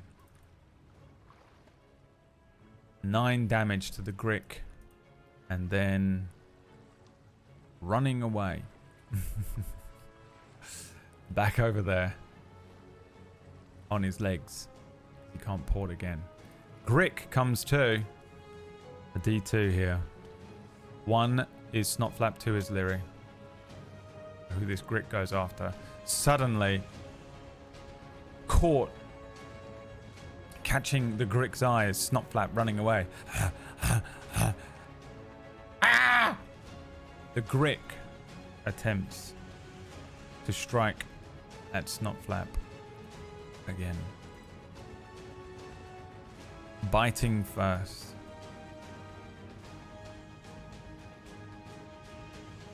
Ooh, an 8. He misses Snotflap. The tentacles launch out.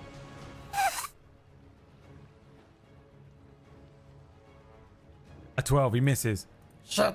Fuck. Get away from me, you little shit. I hate snakes. Lancelot. Death saving throw.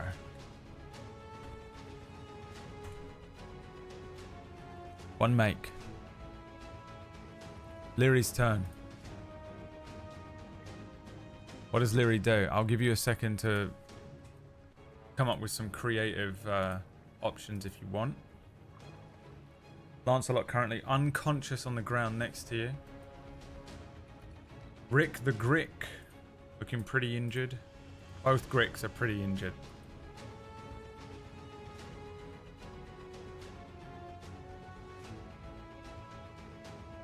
Your use of healing hands is done. You get 1 of those a day.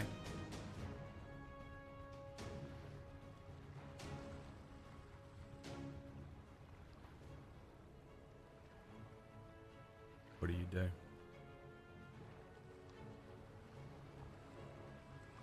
You have a potion of healing. Yeah, which is there. That's right. You do have a potion of healing in your backpack. Alright. There's your votes. You can attack the Grick to try to stop it from continuing to assault Lancelot, or you can give him a potion of healing. Bring him back up. He's still, like, the Grick is on him. It's like a face hugger. It's like, it's all around him. It's crushing him and biting him.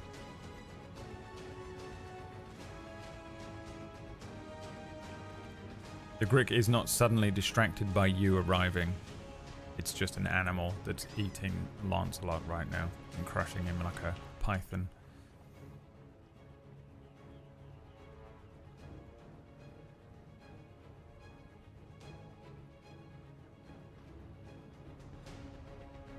Okay, you're going potion of healing. Landing and sliding down next to Lancelot. You feed him. What is it? 2d4 plus 4. A potion of healing. He heals for 11.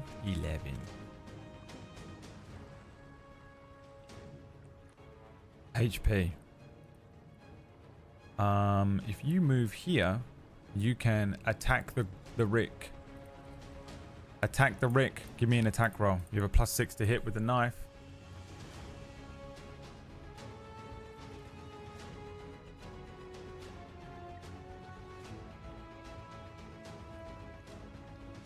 You actually could have done it last turn as well. So, could you have done it last turn? Yeah. I'll allow it. You can attack twice. We'll take both numbers. A 14 plus 6 is a hit. Keep going. You can have another attack.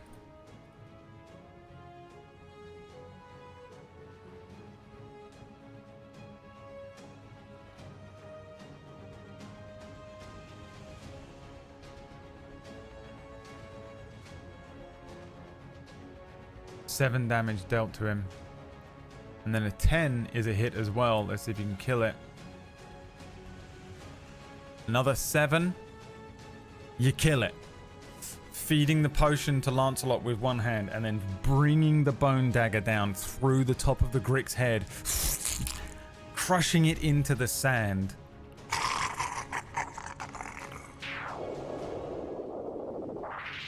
One Grick down. Rick is dead. Snotflap will now attempt to attack the other one. He's going to miss. And then he's going to port away. As far as he can fucking go. There. Onto the dead Grick. It is now Grick's turn. A D3 depends on which one he goes for. This is either going to be 1 Lyri, 2 Lancelot, 3 Snotflap. 2 Lancelot. He's going for fucking Lancelot. It rushes towards Lancelot and attempts to attack him. He is prone, so he has advantage.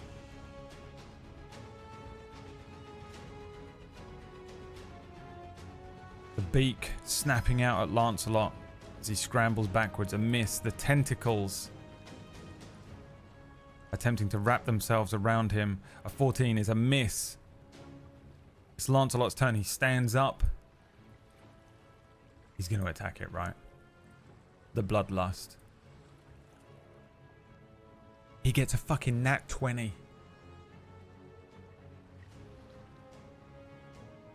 He's going to deal 15 damage. He kills it.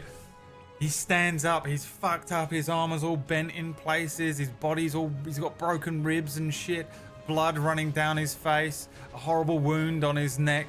Stands up. Brings the enormous sword up. This Grick gets bifurcated.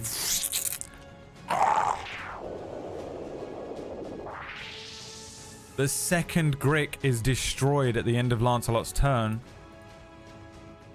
The Witch will now roll an Arcana check, DC 15, to try and close the portal.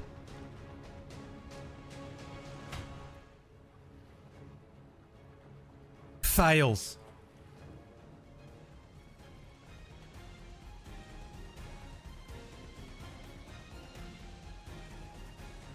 The rift flares wider. The edges rippling. It's like torn flesh now, with a small storm gathering around it. The air next to this thing, as the 3 of our heroes stand directly next to the planar rift. The air growing thick. There is a sense of brine and decay and flame as all of the different planes coalesce around this thing. Whips up the sea, frothing up sand around it as it grows larger. Something massive now presses itself against the boundary of this thing and begins to force its way through. A chitinous body, sort of gleaming with green slime and now sea spray, claws clicking open and shutting with sort of mechanical menace. These translucent looking feelers are twitching beneath an armored looking face. It is tasting the air and tasting the presence of prey just outside of this portal. Many limbs dig themselves into the sand as it drags itself forward and free. Seawater, planar muck, pooling around this thing. Dead eyes sense the 3 of our protagonists. There's no rage. There is just this horrible, aberrant purpose. The rift behind it. That's where we're going to end today's session. As you prepare to face against the next creature.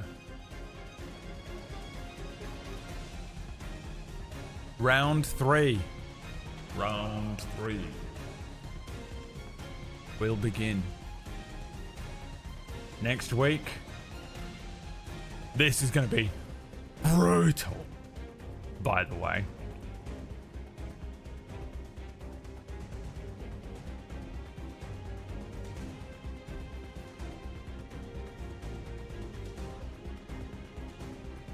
Guess you don't get to help Brad decide on his character. Yeah, I guess not. I guess not. If you had reached the $100 tip amount, I was going to let you pick the character I play in Whack's upcoming show.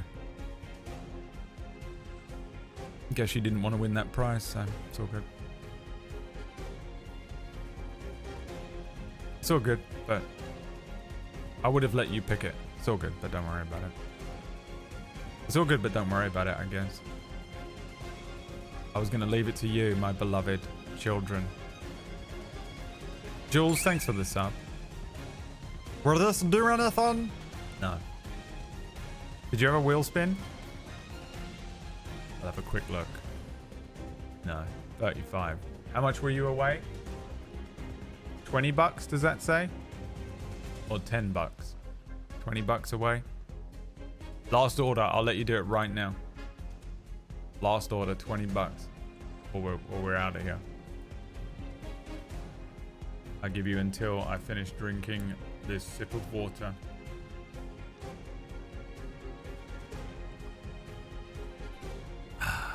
Alright, well, guys, thank you so much for watching the stream.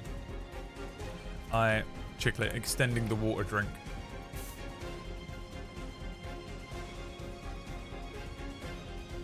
It's fucking rigged. I've had 3 hours. You had 3 hours. Oh, he did it. He barely. It barely did it. All right. I'll allow it. I'll allow it.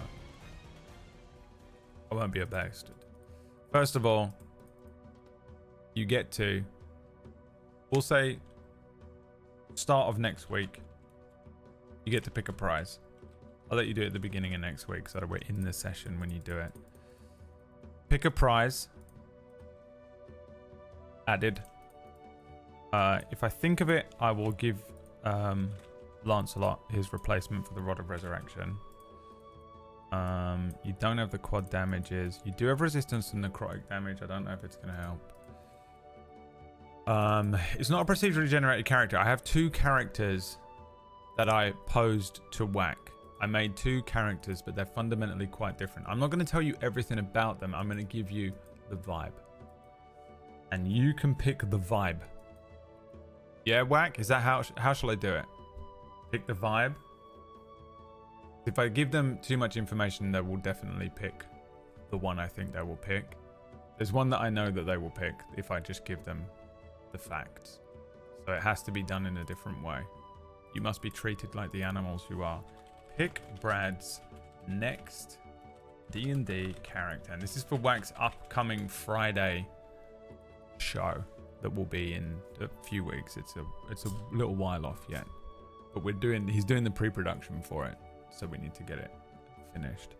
So the first character is, let's think of how we want it physically.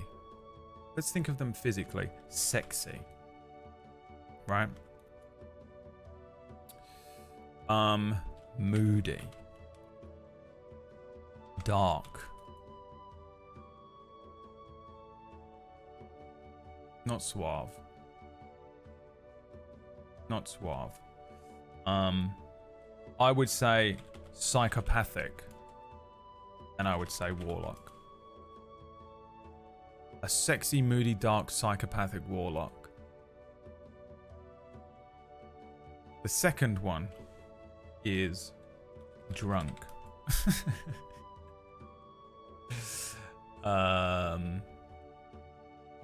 Inelegant.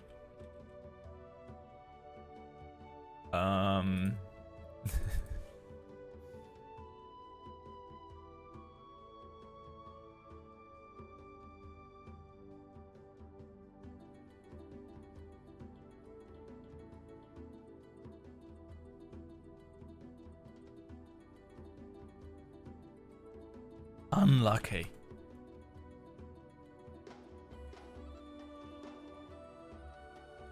Fun.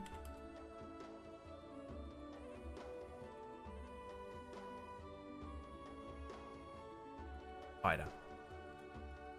And these are the options. Well, this needs another one, doesn't it? No, it doesn't. Does it? 1, 2, 3, 4, 5. 1, 2, 3, 4, 5. Yeah, no. There you go. There's your options. This is legit, based exclusively on this. Is legitimately which character I will play.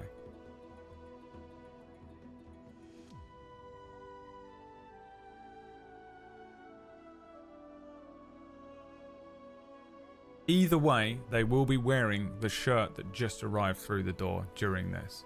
The delivery I got was literally a shirt I bought for this upcoming show. What is the shirt? It's very similar to the one that I wear on Fridays for Don't Die, but it's black. That's what they'll be wearing either way. Democracy triumphing once again. Incredible.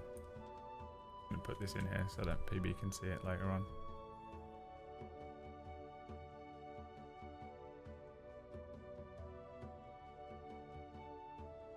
The upcoming D&D extravaganza, provided by Wax Steven.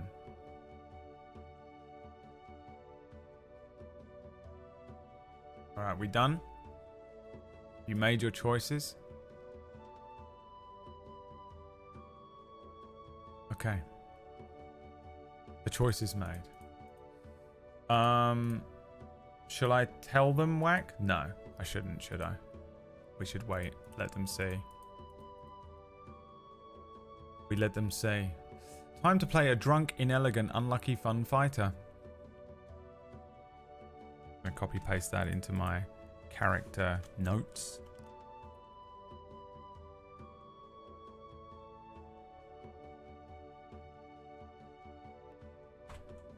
A surprise is good. Is this the one you thought we would choose? If I had told you who both of these, if I'd have given you more information about these characters, you would have picked this one. I guarantee it. But the first option was the one that I was going to play. I made a character which was a moody warlock. And then I was like, oh, do you actually, Whack, do you think this would be better? And he went, I don't give a fucking shit about anything that you are saying or doing at any point. He said, if you were on fire, I wouldn't piss on you. And I said, okay. Hey, PB, do you think this would be better? And she said, I honestly, genuinely, and from the bottom of my heart, fucking hate you. Don't message me. I will be nice to you on stream when we're on cameras. If you speak to me outside of that time, I will put up a restraining order. And so then I went, oh shit. I don't know how to pick because I don't know which one fits the vibe or which one I think would be better to play. I don't know which one. I don't know which one. I don't know which one. I don't know which one. And I got executive dysfunction and I started freaking out. So you've picked for me. Well done. I don't care, by the way. I was happy to play either of them, which is why I have extreme executive. When I hit a true 50-50 as well, I'm like, oh, fuck, I can't do this. So you've picked it. And I think you will enjoy. I think you'll enjoy this character. I think you will. All right, well, see ya. Thanks so much for watching, everyone. I hope you had fun today. I do very much enjoy doing this, but it is hard work, so I appreciate that you come out and support it and give me money.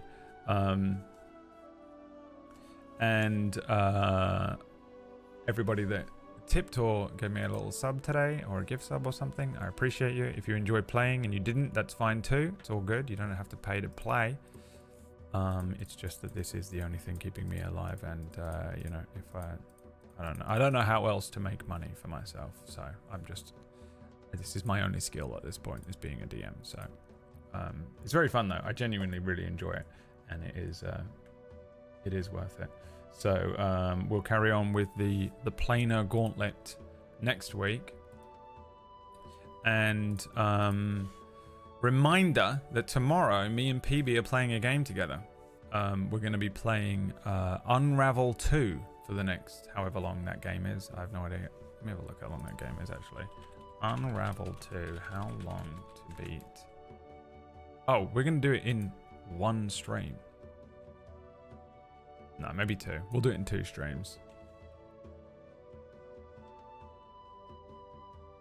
And then we'll do another vote, I guess.